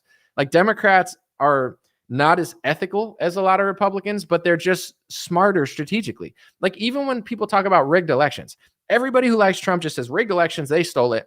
But how did they steal it though? You're just saying the basic Mike Lindell talking point, the victim talking point. We're victims. They took it. We're victims. They took it. You're not victims. Republicans blew it. Trump blew it. Okay. Let's take accountability. How did they blow it? I could count 5 ways that weren't illegal, but they were immoral that they did that year that Republicans didn't see until afterwards, including big tech rigging, including the money that they printed and gave to them, including the mass mail-in ballot scheme, including ballot harvesting, which is now legal. Let's talk about these things and not play the victim. But that's the problem with the Republican Party. They've now bought into this victim mentality ever since Trump lost. We deserve no accountability. We just deserve all these things because I want them. And we're losing culture and we're losing the Super Bowl. But I just wish we had it. But you don't, because the world has passed a lot of our ideals by. It doesn't make it right. I'm not saying I want it to keep going in that direction. But in order to fix it, we have to be honest about why. But you look at some of these people that are in power in these positions to be the cultural leaders, and they're not going to scoop up all these people that are liberals or on the fence because they're annoying and fake. Let me give you an example. God bless this kid. He's done a lot of good in his life. I think he means well, and I don't think he's necessarily a bad person. But I'm going to talk about Charlie Kirk. I just saw a clip of him talking on PBD podcast about usury loans. They literally defined usury loan. And Charlie Kirk was saying, this is why loans are good. It's good to loan money and it's good to have interest loans. And this is why Muslims are so angry, is because they don't do usury loans. That's what Charlie Kirk said, a Christian. And they talked about this on the podcast, by the way. In the Bible, usury is immoral and I believe outlawed. In the Quran, usury, high interest banking loans are immoral and outlawed. And Charlie Kirk, a Christian, is trying to go against the Bible and say that usury loans are good. And the co-host of PBD, Adam, I think his name is, he even came out and said, people used to say that Jewish people got into banking with usury loans and they found a workaround. And Charlie Kirk goes, yeah, they found a workaround to the Bible. It's history. And I know the Romans were doing it too, so I'm not trying to blame one group or anything, but there is a historical history of banking. Like, how did it start? Where did it come from? How did the loans get so high? Like, who was doing it? There's real history there, and there's real reason for it. And the real reason for it was, for a long period of time, multiple religions, Christianity and Islam, they outlawed usury loans. It wasn't legal. And then Jewish people were doing it, but also Romans allowed it, just like in the Bible. In certain parts of the Bible, it's like the Roman church at one point was like, we'll do the loans. And they worked with the people that were doing the banking at the time. It's just what it is. I'm not hating. I'm just saying, but it's like, and I don't care what Charlie Kirk thinks or doesn't think, but at the same time, he's on these things. And it's at the point now where I don't think they want me on these podcasts to counter their narrative. I don't think that. I know that. Where it's like, I don't care that you feel that way, but I don't think Muslims are angry because they don't have high interest banking loans. Like, that's not why Muslims are angry. There's other reasons that some Muslims are angry. And there's reasons in the world that everybody's angry. There's angry Jews, there's angry Palestinians, there's angry Christians, there's angry white people, there's angry black people. And then there's really nice people of every race or religion that aren't angry. But to say that you think, as a Christian leader in American Republican conservative politics, saying that you think usury loans are why America's awesome and no one's there to counter it, or no one cares. Like, you start to realize where it's like, okay, that's a fine opinion. I think mine's better, but I don't think they want people to hear my opinion. But people have heard it because I have over 1 billion views. So too damn bad. They try to act like I don't exist. They try to act like, oh, he's not doing it. What are you talking about? I'm running circles around everybody that all these people are hiring. On what planet am I not relevant enough to have this conversation? I'll have it on my own. I'll put it on Instagram and get 5 million views off it. I don't really care. But it's like, I don't need anything, but I just get annoyed when I see, like, all right, let's all talk in circles. And it's like, Christians are saying usury loans are awesome and Muslims need usury loans. Why are Christians in America doing this? They're like, Africa needs to be more gay. Why? Palestine needs to be more gay. Why? Middle East is not gay enough. Why? We need to give feminism to the Middle East. Why? Why is that your job? Like, did Jesus tell you to go make the Middle East gay in a dream or something? Like, what? Like, I'm not judging, but it's not my job to make Africa gayer. In fact, it's like totally not my job at all. Why is that Charlie Kirk's job? Why does he pretend like it's his job? Like, he wants to spread usury loans to Muslims and homosexuality to Islam, and he's supposed to be like Christians don't see this stuff. They don't like, I think Republicans are just a little bit too naive and a little bit too weak, in my opinion. I'm not saying to hate the guy. I'm not saying to yell at him, but you don't have to agree or think these people are like so awesome, because they're really not, you know? Someone said the Pope is fake. I love Catholics, but yeah, the Pope is a suspect leader, in my opinion. You know, I don't think he's the best Catholic leader ever. I don't think he's the best Catholic leader in recent history. Who is he? What is he doing? I'm not really sure. He wears an interesting hat, but you know, what else could you really say? Someone said I'm angry over Democrat policy over 1 billion pounds of beef shortage. This is my question. Are Republicans smart enough to like stop this stuff? I'm not fear mongering. I'm just saying, like, I don't see it. I hope someone's like, I like Thomas Massey. Anybody that gives Thomas Massey more power, I like, which was McCarthy, by the way, who they got rid of for the bigger shill, but whatever. And I'm not saying McCarthy was your friend, but he did give Thomas Massey a position. I just don't see Republicans fixing these problems because, one, I don't think they care. That's the first problem. Second, I don't think they have any strategy anymore. Like, it's good to be a rebel rouser and like upset the system like Trump, but after you upset the system, you have to have a chess plan. I don't think they have a chess plan. I don't think Trump and the people around him have a plan, but I hope they do. You know, and if they don't have a plan, I think it's your job to like not just be a fan and let them know, like, hey, the meat, you know, like let them know this stuff. Like the meat is crazy. Someone said Charlie Kirk looks like a real South Park character with a super chat. He does kind of look like a South Park character. I saw, and I'm not saying that this was me because I kind of hope it wasn't, but anyway, I tweeted 3 or 4 days ago. I said, why is America giving foreign aid? Why don't these countries just take out a loan? We're in debt. If your boy is $5 million in debt and you say, can you loan me $100,000? And he takes out a loan to give you a loan, it doesn't make sense. Obviously, everyone says foreign aid is corrupt, whatever. Why doesn't Ukraine take out a loan? Why don't the other countries why don't they take out loans? Aren't we taking out a loan? We don't have money. If we had money, we wouldn't be in debt. Where are we getting this money from?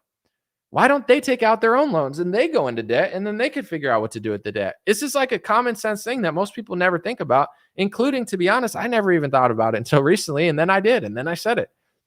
A day later, Donald Trump puts on True Social, no more foreign aid. Every foreign aid is going to be a loan from now on. We're giving a loan to these countries and they got to pay us back. Did he see my Twitter? Did someone see my Twitter? Have people been saying this for years and it's not just me? Did he just think of this randomly a day after I did? I don't know. It's possible. I don't think I'm the first one who's ever thought it. I'm sure lots of people have thought it and just not tweeted it, or maybe some people have tweeted it. I don't know. I just never really thought of it until a couple of days ago.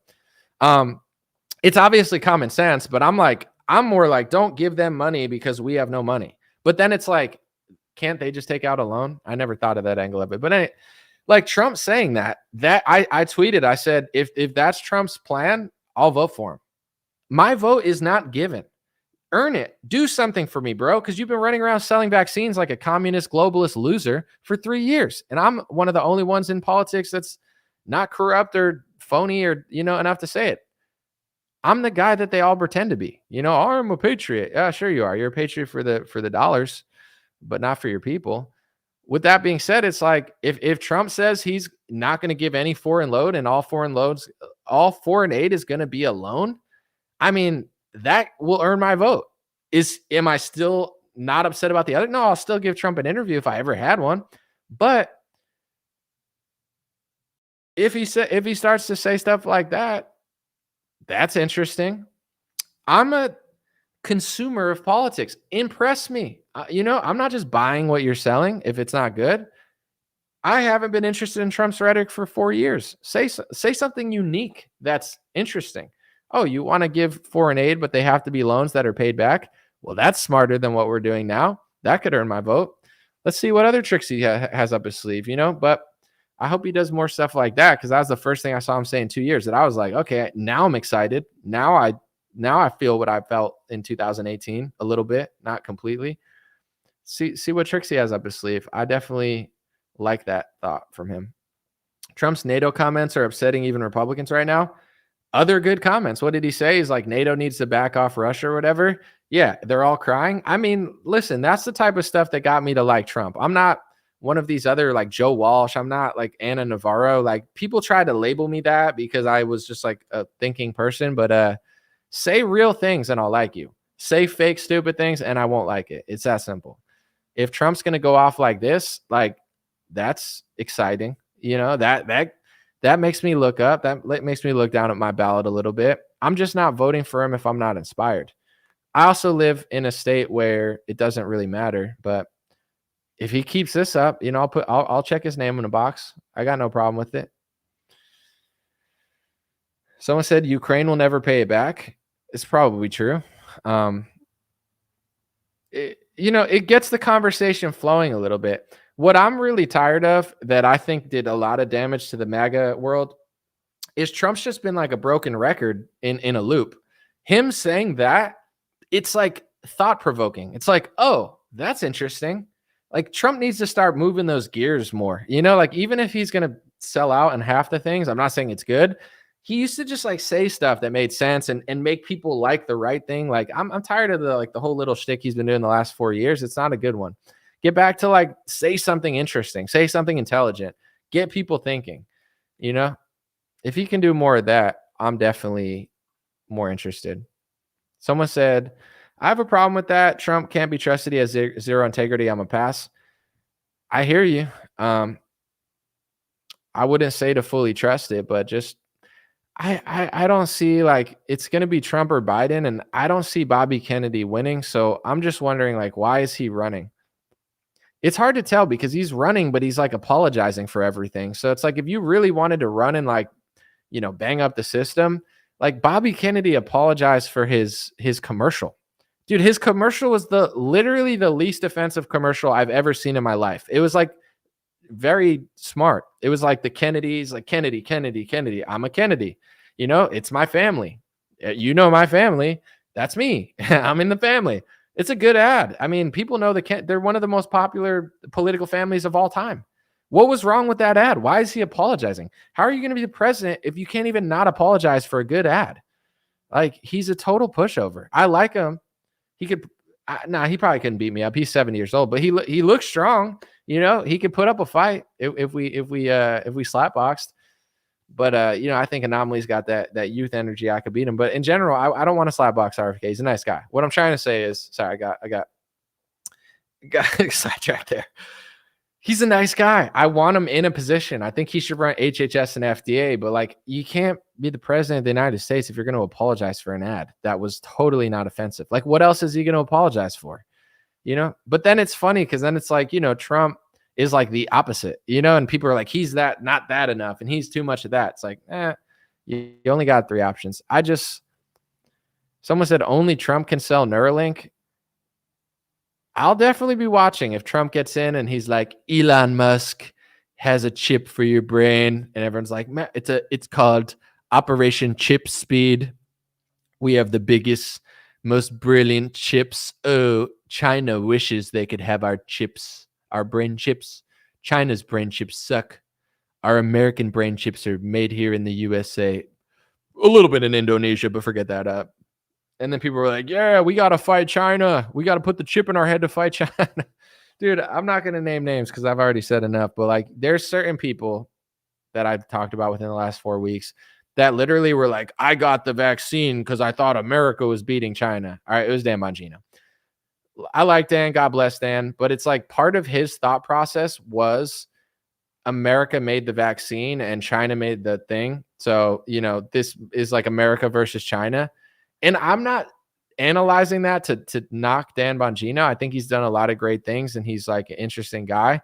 But it's like there's probably tens of thousands of Americans who made that decision, especially after listening to their favorite radio host say, America needs to beat China. We made the vaccine. They made the virus or whatever. You know, it's like, you know, let's not have that same thinking with Neuralink. You know, it's not I don't know. Like I hate starting fights with people, and I'm not trying to. Like Dan seems like a nice guy. I'm not trying to like rub him the wrong way. I know he probably get bothered.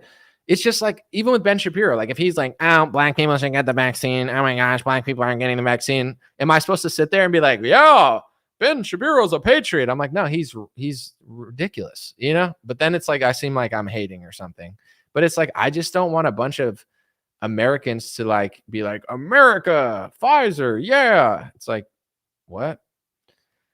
Billy Hicks said, I believe in the esoteric meaning of the Holy Trinity, Father, Son, and Holy Ghost, translated to truth, love, and freedom. Those are the three most important principles. I live collab. I got dreamerbiz.com. You could email me there. I feel like Fetterman already has a chip. Yeah, they put like the boomer Zionist like Republican chip in his head. I'm just kidding. But you know, he was like super left wing, and then like he disappeared and came back, and he's like, the border needs to close, and we need to give more money to Israel. You're like, did he just turn into a boomer Republican? He just turned into like a Fox News boomer Republican like overnight. He's like, the wall. We need to build our wall. You're like, we do? Yeah, we do. We do need to build a wall, John Fetterman. And then he turned into like a huge like Israeli like spokesperson. Dude, that was wild. That would be so funny. I'm joking, by the way. Like, I don't really think they put a chip in John Fetterman's head. It's just much funnier to say that than what actually happened. So, our mark of the beast is the best ever, believe me. Listen, folks, we got the mark of the beast. It's the best mark of the beast. Trust me. He's like, Revelation. They wish they had a mark of the beast this bad. I mean, when you look at those numbers in a row, those 3 6s. I mean, listen, China, they wish they had our mark of the beast. I mean, the economy's booming off the mark of the beast. We're selling millions of these bad boys, millions of Pfizer, millions of Moderna. You know, it's like, he's like the computer chip. He's like, we got the best beast. What can I say? The best beast. He's like, Iran. We need to invade Iran to make them all gay, bring feminism and computer chips. I mean, there's nothing Iranian women need more than a computer chip in their brain and sodomy. That will free the disciplined Muslim woman from, you know, strict religion and basic godly morals. The only thing that could free them from that is a little bit of sodomy, a lot of bit of brain chips. Folks, we're crushing right now, aren't we? You're like, yeah, no, we're totally crushing. Yeah, no, I won't disagree because I don't want to, you know, I don't want to upset the podcast bros. It's whatever. I'm so proud. I'm a proud father of the Vex of the beast. No, I'm just kidding. JK, LOL. OMG. Did you see the halftime show? OMG. OMG. Did you hear the black national anthem? When are we going to get a white national anthem? What would that be? Would it be a Nickelback song? Would it just be the national anthem? Perhaps like a Jack Harlow performance in a snow coat? What is the white national anthem? Someone said, okay, fine for Revelation. Now, I think the white national anthem would be like, America's a little gay now, so it might have to be like a Queen song, you know? It might have to be like, We Will Rock You. Because We Will Rock You is like very like American, like classic white guys, just like boom, boom, clap. You know what I'm saying? But also Queen was super gay. So I don't know. I'm just kidding. But I think I retweeted that one time when everyone was complaining about the black national anthem. I was like, what would the white national anthem be? And like people had some Sweet Caroline. That's a good one. White people love Sweet Caroline for sure. I love Sweet Caroline. I'm white. I'm mostly white, but I'm part not white. So I keep that little bit of victim card just in case I have to pull it out. You know, it depends where I am. Elton John. I remember when rock was young.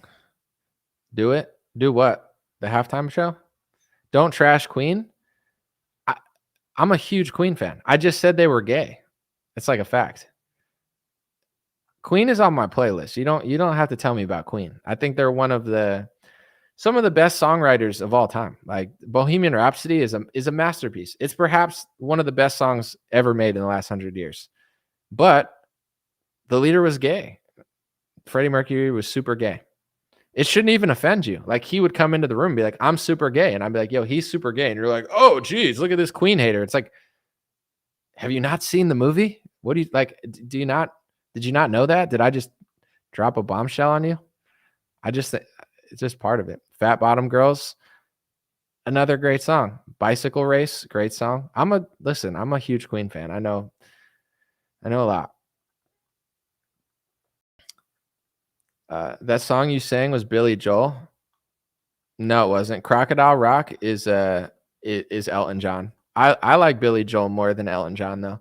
I actually, I have a harmonica here. I could play Billy Joel, but I don't want to like overly, flood the stream with talent. I'm just kidding. I'm not that good of a harmonica player, but I'm good enough.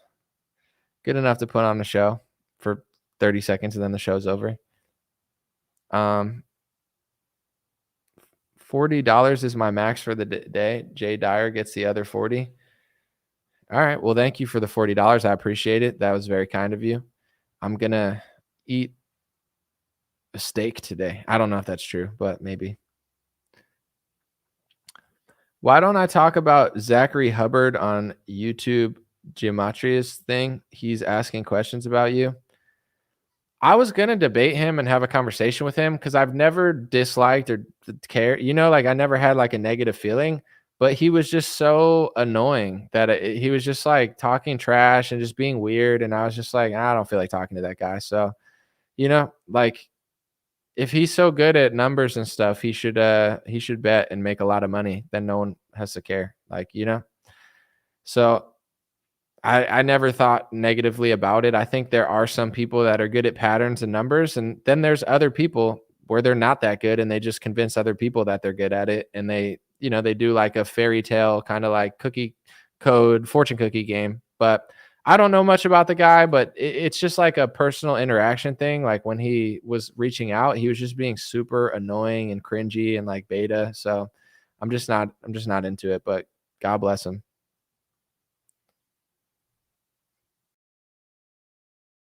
But when even like, no offense, but even like the way you framed it like that, you're like, why don't you talk about this guy? It's like, I don't know. Why don't you have a YouTube channel with 5 million views? Why don't you talk about Iran more? Like, it's like, why don't I talk about another YouTube analyst more? I don't know. Because he doesn't cross my radar. Like, even the way you framed that question was annoying.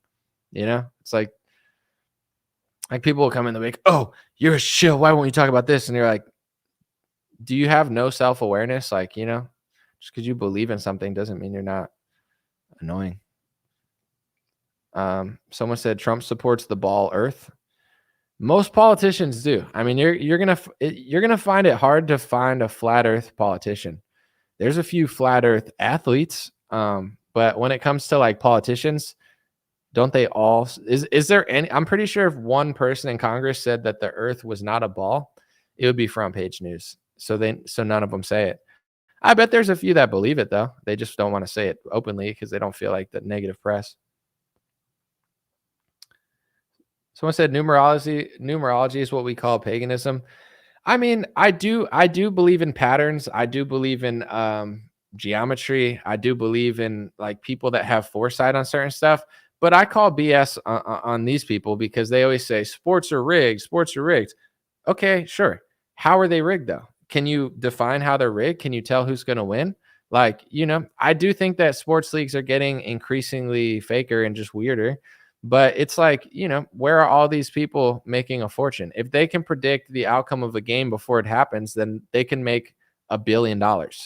They would destroy sports gambling and the whole industry would go underwater. But it's like with the Q stuff, and I'm not calling them Q, but QAnon says a bunch of true stuff and then mixes it with this like mysticism and cookie crumbles where he's like, big things coming. And it's like he says everything everyone else is saying with the big codes. So then instead of being like intelligent critical thinkers, you become worshipers of Q, where you're worshiping this guy that you think's above you and you don't even know who it is. And they're just mixing truth with like codes and fortunes. I feel like I'm not saying they're Q or anything like as a negative thing, but I think that's what a lot of the gematria people are doing. It's like they've figured out certain basic numerology. They're not really like good prophets. They're not really good mystics, but they've convinced enough people to like worship them like that. So they're like, oh, we're going to tell you what's going to happen. Then bet on it, bro. You know, if you can predict a sports game before it happens or the winner of a league before the year, those odds are like 30, 40 to 1. You bet $1 million on who's going to win the Super Bowl before it happens. At least you're getting 4 to 1 odds on a good team. If it's a bad team, you're getting 10, 20, 30. Place the bet, make the YouTube video, and then let it play out. But if like you can't do that, what are you doing? You're making educated guesses like everyone else. But here's the thing, I don't disagree with numbers. Like the smartest analysts in sports betting, they're math geniuses. They're creating spreadsheets. Their game, it's Moneyball. That's why I don't think that all numbers are wrong, or like I've never hated on gematria before that annoying guy just was being weird. I believe in numbers. I don't, it's how you make educated bets and guesses based on all the data available. Like that's what makes a chess player good. It's data driven. But I just think that some of I'm not naming a specific person because I don't watch, but some of the worst prophets and analysts, they've convinced people that they're these sages and geniuses. And it's like, I don't see it. Like the smartest sports bettor who was really good at numerology, AKA math, he got hired by the Dallas Mavericks. He broke the betting system because he was who all these other people pretend to be. He was a math genius who figured out better point spreads than all the smartest betting people. So the Dallas Mavericks hired him to analyze for their team because he was a math genius. Some of these guys making videos, like, are they that good? Then they're going to be making a fortune in sports betting. If they're not, then they're not that good. You know, it's like, and everybody likes to, I don't know what to tell you. God bless that guy. God bless whoever. But like, I don't feel like talking about a guy who's just super annoying, and he's been annoying, and he didn't come in good faith or anything. And just like his whole approach was weird, and all his supporters are weird. Like you know, it's not of interest of me, you know, like, let him, if he wants like, put it this way, have him predict the winner of the next Super Bowl, place a massive bet on it, and post the bet online before it happens. If he hits it, I'll go on the show, I'll interview him, and I'll give him more press than ever. If he can't get sports bets right and make $20 million on sports betting, he's not as good as he thinks he is at numbers. It's my opinion. Thank you, Yolanda. Thank you, Yolanda. I appreciate you. Someone said the West is crumbling with the ball earth lie. I mean, it's crumbling for a lot of reasons. I don't know if that's like the main reason, but that topic is definitely an interesting one. And at the end of the day, my friend, you don't want to stress yourself out too much. If you believe you're right and you know you're right, you can like do what you can do, but you can't like freak out on a Monday over it. You understand? Because then you're just going to bother yourself, and then it's not going to help anybody. I'm not trying to be like rude at all. I have the same issue sometimes. I like freak out about stuff where it's like, you got to take day by day, day by day. You don't want to like get too stressed out about it. Listen, I don't discriminate against earthers here. If you're a ball earther and you believe in the globe, if you're a globetrotter, a Harlem Globetrotter, you're welcome on my show. If you're a flatty patty, if you believe the earth's flat or you think it's a dome, my dome bros, you're allowed to be here too. I'm just letting you guys know, I don't discriminate against anybody. Not against globers. If you're a globetrotter, not against flatty patties and the dome boys, We're going to start a pop band one day. It's called Anomaly and the Dome Boys. And then we're just going to make flat earth albums and, get completely kicked out of society and no one's going to listen. And then we're going to have to get other jobs. But there's something there. There's a business idea there. Remind me in a couple weeks. Let me see. What if you think it's hollow? You're allowed. Anyone is allowed. Any earth theories are allowed on my stream. I don't have an egotistical opinion that it like offends me. Like there's some people that'll be like, if you're into flat earth, just get out of here. Get out of here. Like you're a kid at like lunchroom or something. You're like, all right, well, that was a little aggressive, I've seen like Neil deGrasse Tyson. He'll be like, get the hell out of here. And you're like, all right, I'm sorry, dude.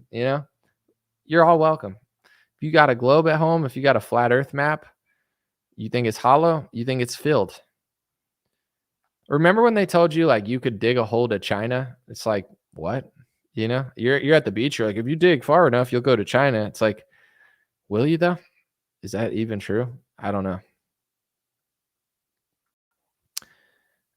What's up, Luciana? What's up, nutrient enjoyer? I don't know. I'm anti-round earther. Listen, that's for you. I got to keep it open for the globies and the flatties. The horizon is, sorry, I missed that one. I can't even believe that cute stuff is still going on. Everything's going on. All right, last one, then I'm going to take off. Thank you, guys. Can you talk about more conspiracies, or would that potentially ruin your credibility? It's an interestingly phrased question. I could do whatever I want, I guess, for the most part when talking about stuff. Would it ruin my credibility? Some things would possibly ruin my credibility, but I like to just know what I'm talking about and show proof. So there's certain things that like I have opinions, but I'm not the most educated on. So I'm not going to, make grandiose statements that I haven't really fully investigated. I think like for certain theories, if you want to go out and make these statements, you got to like really know what you're talking about. But yeah, I mean, for sure, there's obviously certain theories that like are harder to say. There's some that are illegal in certain countries. David Icke is banned from like 20 countries. There's some that will get you kicked off of social media, and there's others that will, get you falsely labeled. And then some, everybody will act like you're crazy, but that's just the world we live in nowadays. Like they got a label and a name for everyone. So I just kind of go with my intuition. I'm not, when it comes to the earth theory, I'm not like super well versed in it, to be honest. There's so much to do that I'm not like super motivated to like watch a bunch of documentaries about it and really study it. But from what I've studied, I'm noticing like some things that just are not adding up. So I entertain the conversation and I find it interesting, and I don't shame anybody, and I don't, say that you're crazy. Because in order to say you're crazy, I would have to study more to even say you're crazy. Most people will say you're crazy, but they just think what they were told. They don't even know anything. They're like, you're crazy. But you don't know. Like how do you? So that's where I'm in. And I'm like, it's not like I'm purposely staying ignorant. Like I know enough, but like I'm not like Bryce Mitchell where I know all, like he knows everything. And like I'll have him on the show sometime because he loves that stuff. If he wants to come on, that would be fun. I don't know. I just, either way, I guess I don't really care, but I'm leaning towards the one that's unpopular personally. It's just, I don't have like the motivation to want to like dive that hard into it and like be, like make it my thing. Yeah, I like Bryce Mitchell, man. I'm not saying we're like good friends already, but I've already supported him. I think he knows who I am. He's commented on some of my videos before. He said, keep it up, champ, and stuff. So we're not like great friends, but we know who we are. I like Bryce Mitchell. He's one of my favorite fighters. He likes some of my content, so it's a good time. Shapiro versus Tucker. What's up with that? Well, you'll have to scroll back. Tucker essentially, he was not happy that Ben wasn't talking about America much because Ben was talking about Israel a lot. And I get both sides of the equation. I think I'll say this to end the stream because I could talk forever. We all know that. But Americans, whether it's Stephen A. Smith, Tucker Carlson, myself, a lot of conservatives, a lot of liberals now, a lot of people in different racial communities, religious communities, you're starting to see everyone, for some reason, they don't like the trajectory of America. And they have every reason to not like it. And it's going to become more and more popular to want to have this conversation. And it's got to be had in good faith, and it has to be had peacefully and all that stuff. But it's like, how long are they just going to send money to foreign countries? Giving $50 million to migrants is a slap in the face to everybody in this country. Everyone's starting to figure this stuff out. Like this is not sustainable. So this conversation is being had. It's going to keep being had. And there's nothing wrong with it being had. It should be had. How long are these politicians going to gaslight us into thinking that it's not important? So with Ben and Tucker Carlson, I understand Ben's angle and I understand Tucker's angle. Personally, I like Tucker 10 times as much as I like Ben, and I trust Tucker 10 times as much as I trust Ben. And Ben has the right to say what he wants to say, and Tucker has the right to say what he wants to say. But I do tend to agree that, it seems like anytime a war breaks out, I understand how dire and crazy it is, and I don't want anyone to get hurt. But it's like, when the Ukraine war breaks out, we have problems in America. We have people dying. We have, hundreds of thousands of people dying, like Tucker Carlson said. And I know it's from a different thing, but why should our number one priority be Ukraine? And why does that make you pro-Putin? And it's the same thing with Israel. It's like, this one guy I ended up blocking him because I just didn't want to have this conversation. He came at it so weird. I talked about Speaker Mike Johnson, who is, I believe, Christian, white. Like, I'm not even saying he's Jewish. I don't think he is. But I was basically suggesting that he puts Israel before America because the first bill he passed was for Israel, not even America. And this guy who happened to be Jewish and some Republican guy that works at the organization, I don't even know who he was, but he followed me and he said, "Are you implying that Speaker Mike Johnson is loyal to Israel?" And I said, "Yes, I absolutely am." And Speaker Johnson is white. He's Christian. He's or Catholic, or I don't, he's not even Jewish. So it's like, you can't even call me anti-Semitic because he's not even Jewish. Like, what the hell? I'm just saying he's just like if I said Pelosi prioritizes Ukraine, it's not anti-Ukrainian. It's just like the reality of the situation. So I was like, that's exactly what I'm saying. And then he comes and he says, "Are you going to condemn Hamas for doing this to babies?" And it's like, bro, yes, I condemn horrific evil, but what that would be like me and him having a conversation. Me be like, "Do you condemn what Israel's doing?" Like, it's so weird. Like, these people, they think like it's just so weird how they're interacting with me. And I think with like Shapiro and Rubin, it's not that they do that all the time, but it's like, if you talk about fentanyl and it's like, "Oh, well, you got to do this and that," and like their priority is in other places, which is totally fine. But it's like, if your priority is in another place, I'm talking about America, and you try to like, it would be like if I'm like saying, "Hey, the border needs to close," and you're like, "Do you agree with Putin killing a bunch of Ukrainians?" Like, no. But what does that have to do with what I just said? Why do you think you get to steer my conversation where you want it to go when it has nothing to do with that? I'm talking about this country. After America can fix itself, then we have excess to help everyone else. But if we're doing the wrong thing to our country, then that's my priority. And that's what I'm saying. And that's what I'm saying about Speaker Mike Johnson. I don't derail you to saying, "Do you condemn tens of thousands of children being bombed?" Because it doesn't have anything to do with what I'm saying right now. But of course, I condemn horrific violence. But I'm tired of it's like I can't even speak or be myself, and everybody tries to sheep herd me into a conversation that they want to have about that, and flip the framing of it real quick and make you look horrible. It's like instant block because it's not a good faith argument. Yes, I condemn horrific violence and evil, but it's like, it wasn't even framed that way. It was framed in the way of like, "Do you think that, do you even think that this happened? Do you think that this happened? Do you think that this happened?" Like, like to jump down my throat like that over a different conversation. I'm making the point that I'm making. Like, you want to have a 3-hour discussion about what exactly is happening in Israel and Palestine. I'm sorry, but I'm not the expert on every little detail. Obviously, I know evil things happened, but I'm not the expert on like, did this happen this day, this, that. Like, I don't know, bro. I know there are people who know. There's people that are following the war every day and tweeting about it every day on both sides. I'm not that guy. I haven't even talked about it in months. I know it's happening. I know it's bad. I know it's horrific what's going on, but it's just like, it's like with the earth thing. It's like, there's only so many things I could care about a day. I'd drive myself crazy if I became the war guy. I'm focused on America right now, and that's my main priority. I'll talk about other countries. But like when I talk about Israel, it's in the context of the American Constitution. It's not like me worried about their problems. I don't cry about what they're doing. That's for them. I could report it, but it's like, if they want to do that to their people or pass these laws, I don't have to agree with it, but that's their, like, I'm talking about America. Why? So why can't anyone do that? And that's the Tucker Shapiro thing. Essentially, it's like, Tucker definitely threw some jabs, and I'm sure Ben Shapiro's thrown some jabs too.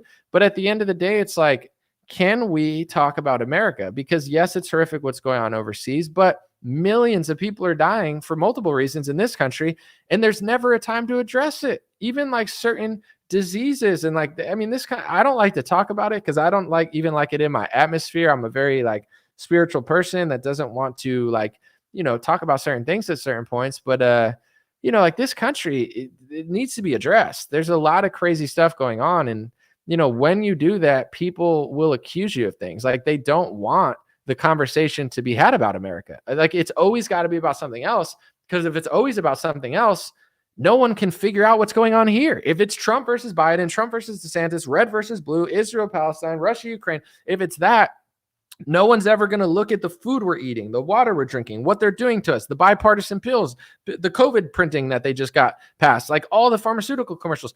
In the ads for the pharmaceutical commercials, it's the diseases that didn't exist or barely anyone was having 40 years ago. Does no one realize that?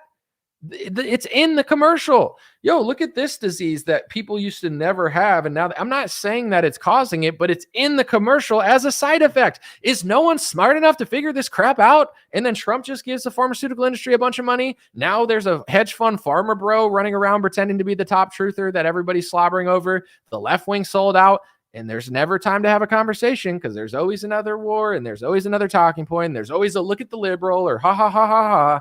You know, I see through that. So, you know, Americans need to look at what's going on here. There's been a lot of steps towards that, and it's inevitable because it's just obvious. And, you know, in order to help other places in the world, we need to fix ourselves, and we need to not be ashamed of it or bullied out of doing it, because it's the right thing to do. And it's the only way to help other people is to help ourselves first. Thank you, guys. I appreciate it. God bless you. Dream Rare Podcast streaming everywhere. And thanks for supporting. I forget your name already. Llama or something. The Llama Man. Appreciate the super chats, everybody. I'll be back tomorrow. Hey, what's going on, my friends? Just a few ways to stay in touch and support if you'd like to. The first way is dreamrare.com. We have blue beanies, black beanies, pink hats, other colored hats, freedom versus tyranny shirts, stay blessed long sleeve, God is great long sleeve, and lots of more cool items coming soon. Dreamrare.com. Check out the shop to support. Everything's made in the United States. Handpicked by me. Patreon.com/raretalk for $5 a month. You can help support me, support the show. If you haven't noticed, unlike other channels, I don't work with very many sponsors, sometimes none at all. And part of the way I'm able to do that is with the dreamrare.com shop and patreon.com/raretalk. So thank you guys for keeping the show free, unimpeded, uninterrupted. I'm forever grateful. My free email list is stayintouchwithme.com. So check the links below in the description, or just type in on any browser, stayintouchwithme.com, all one word. You'll find my email list, put it in there, and it's the least annoying email list you'll ever be on. I barely use it because I don't like getting emailed every day or every week. It's annoying. So I don't do it. Stay in touch with me.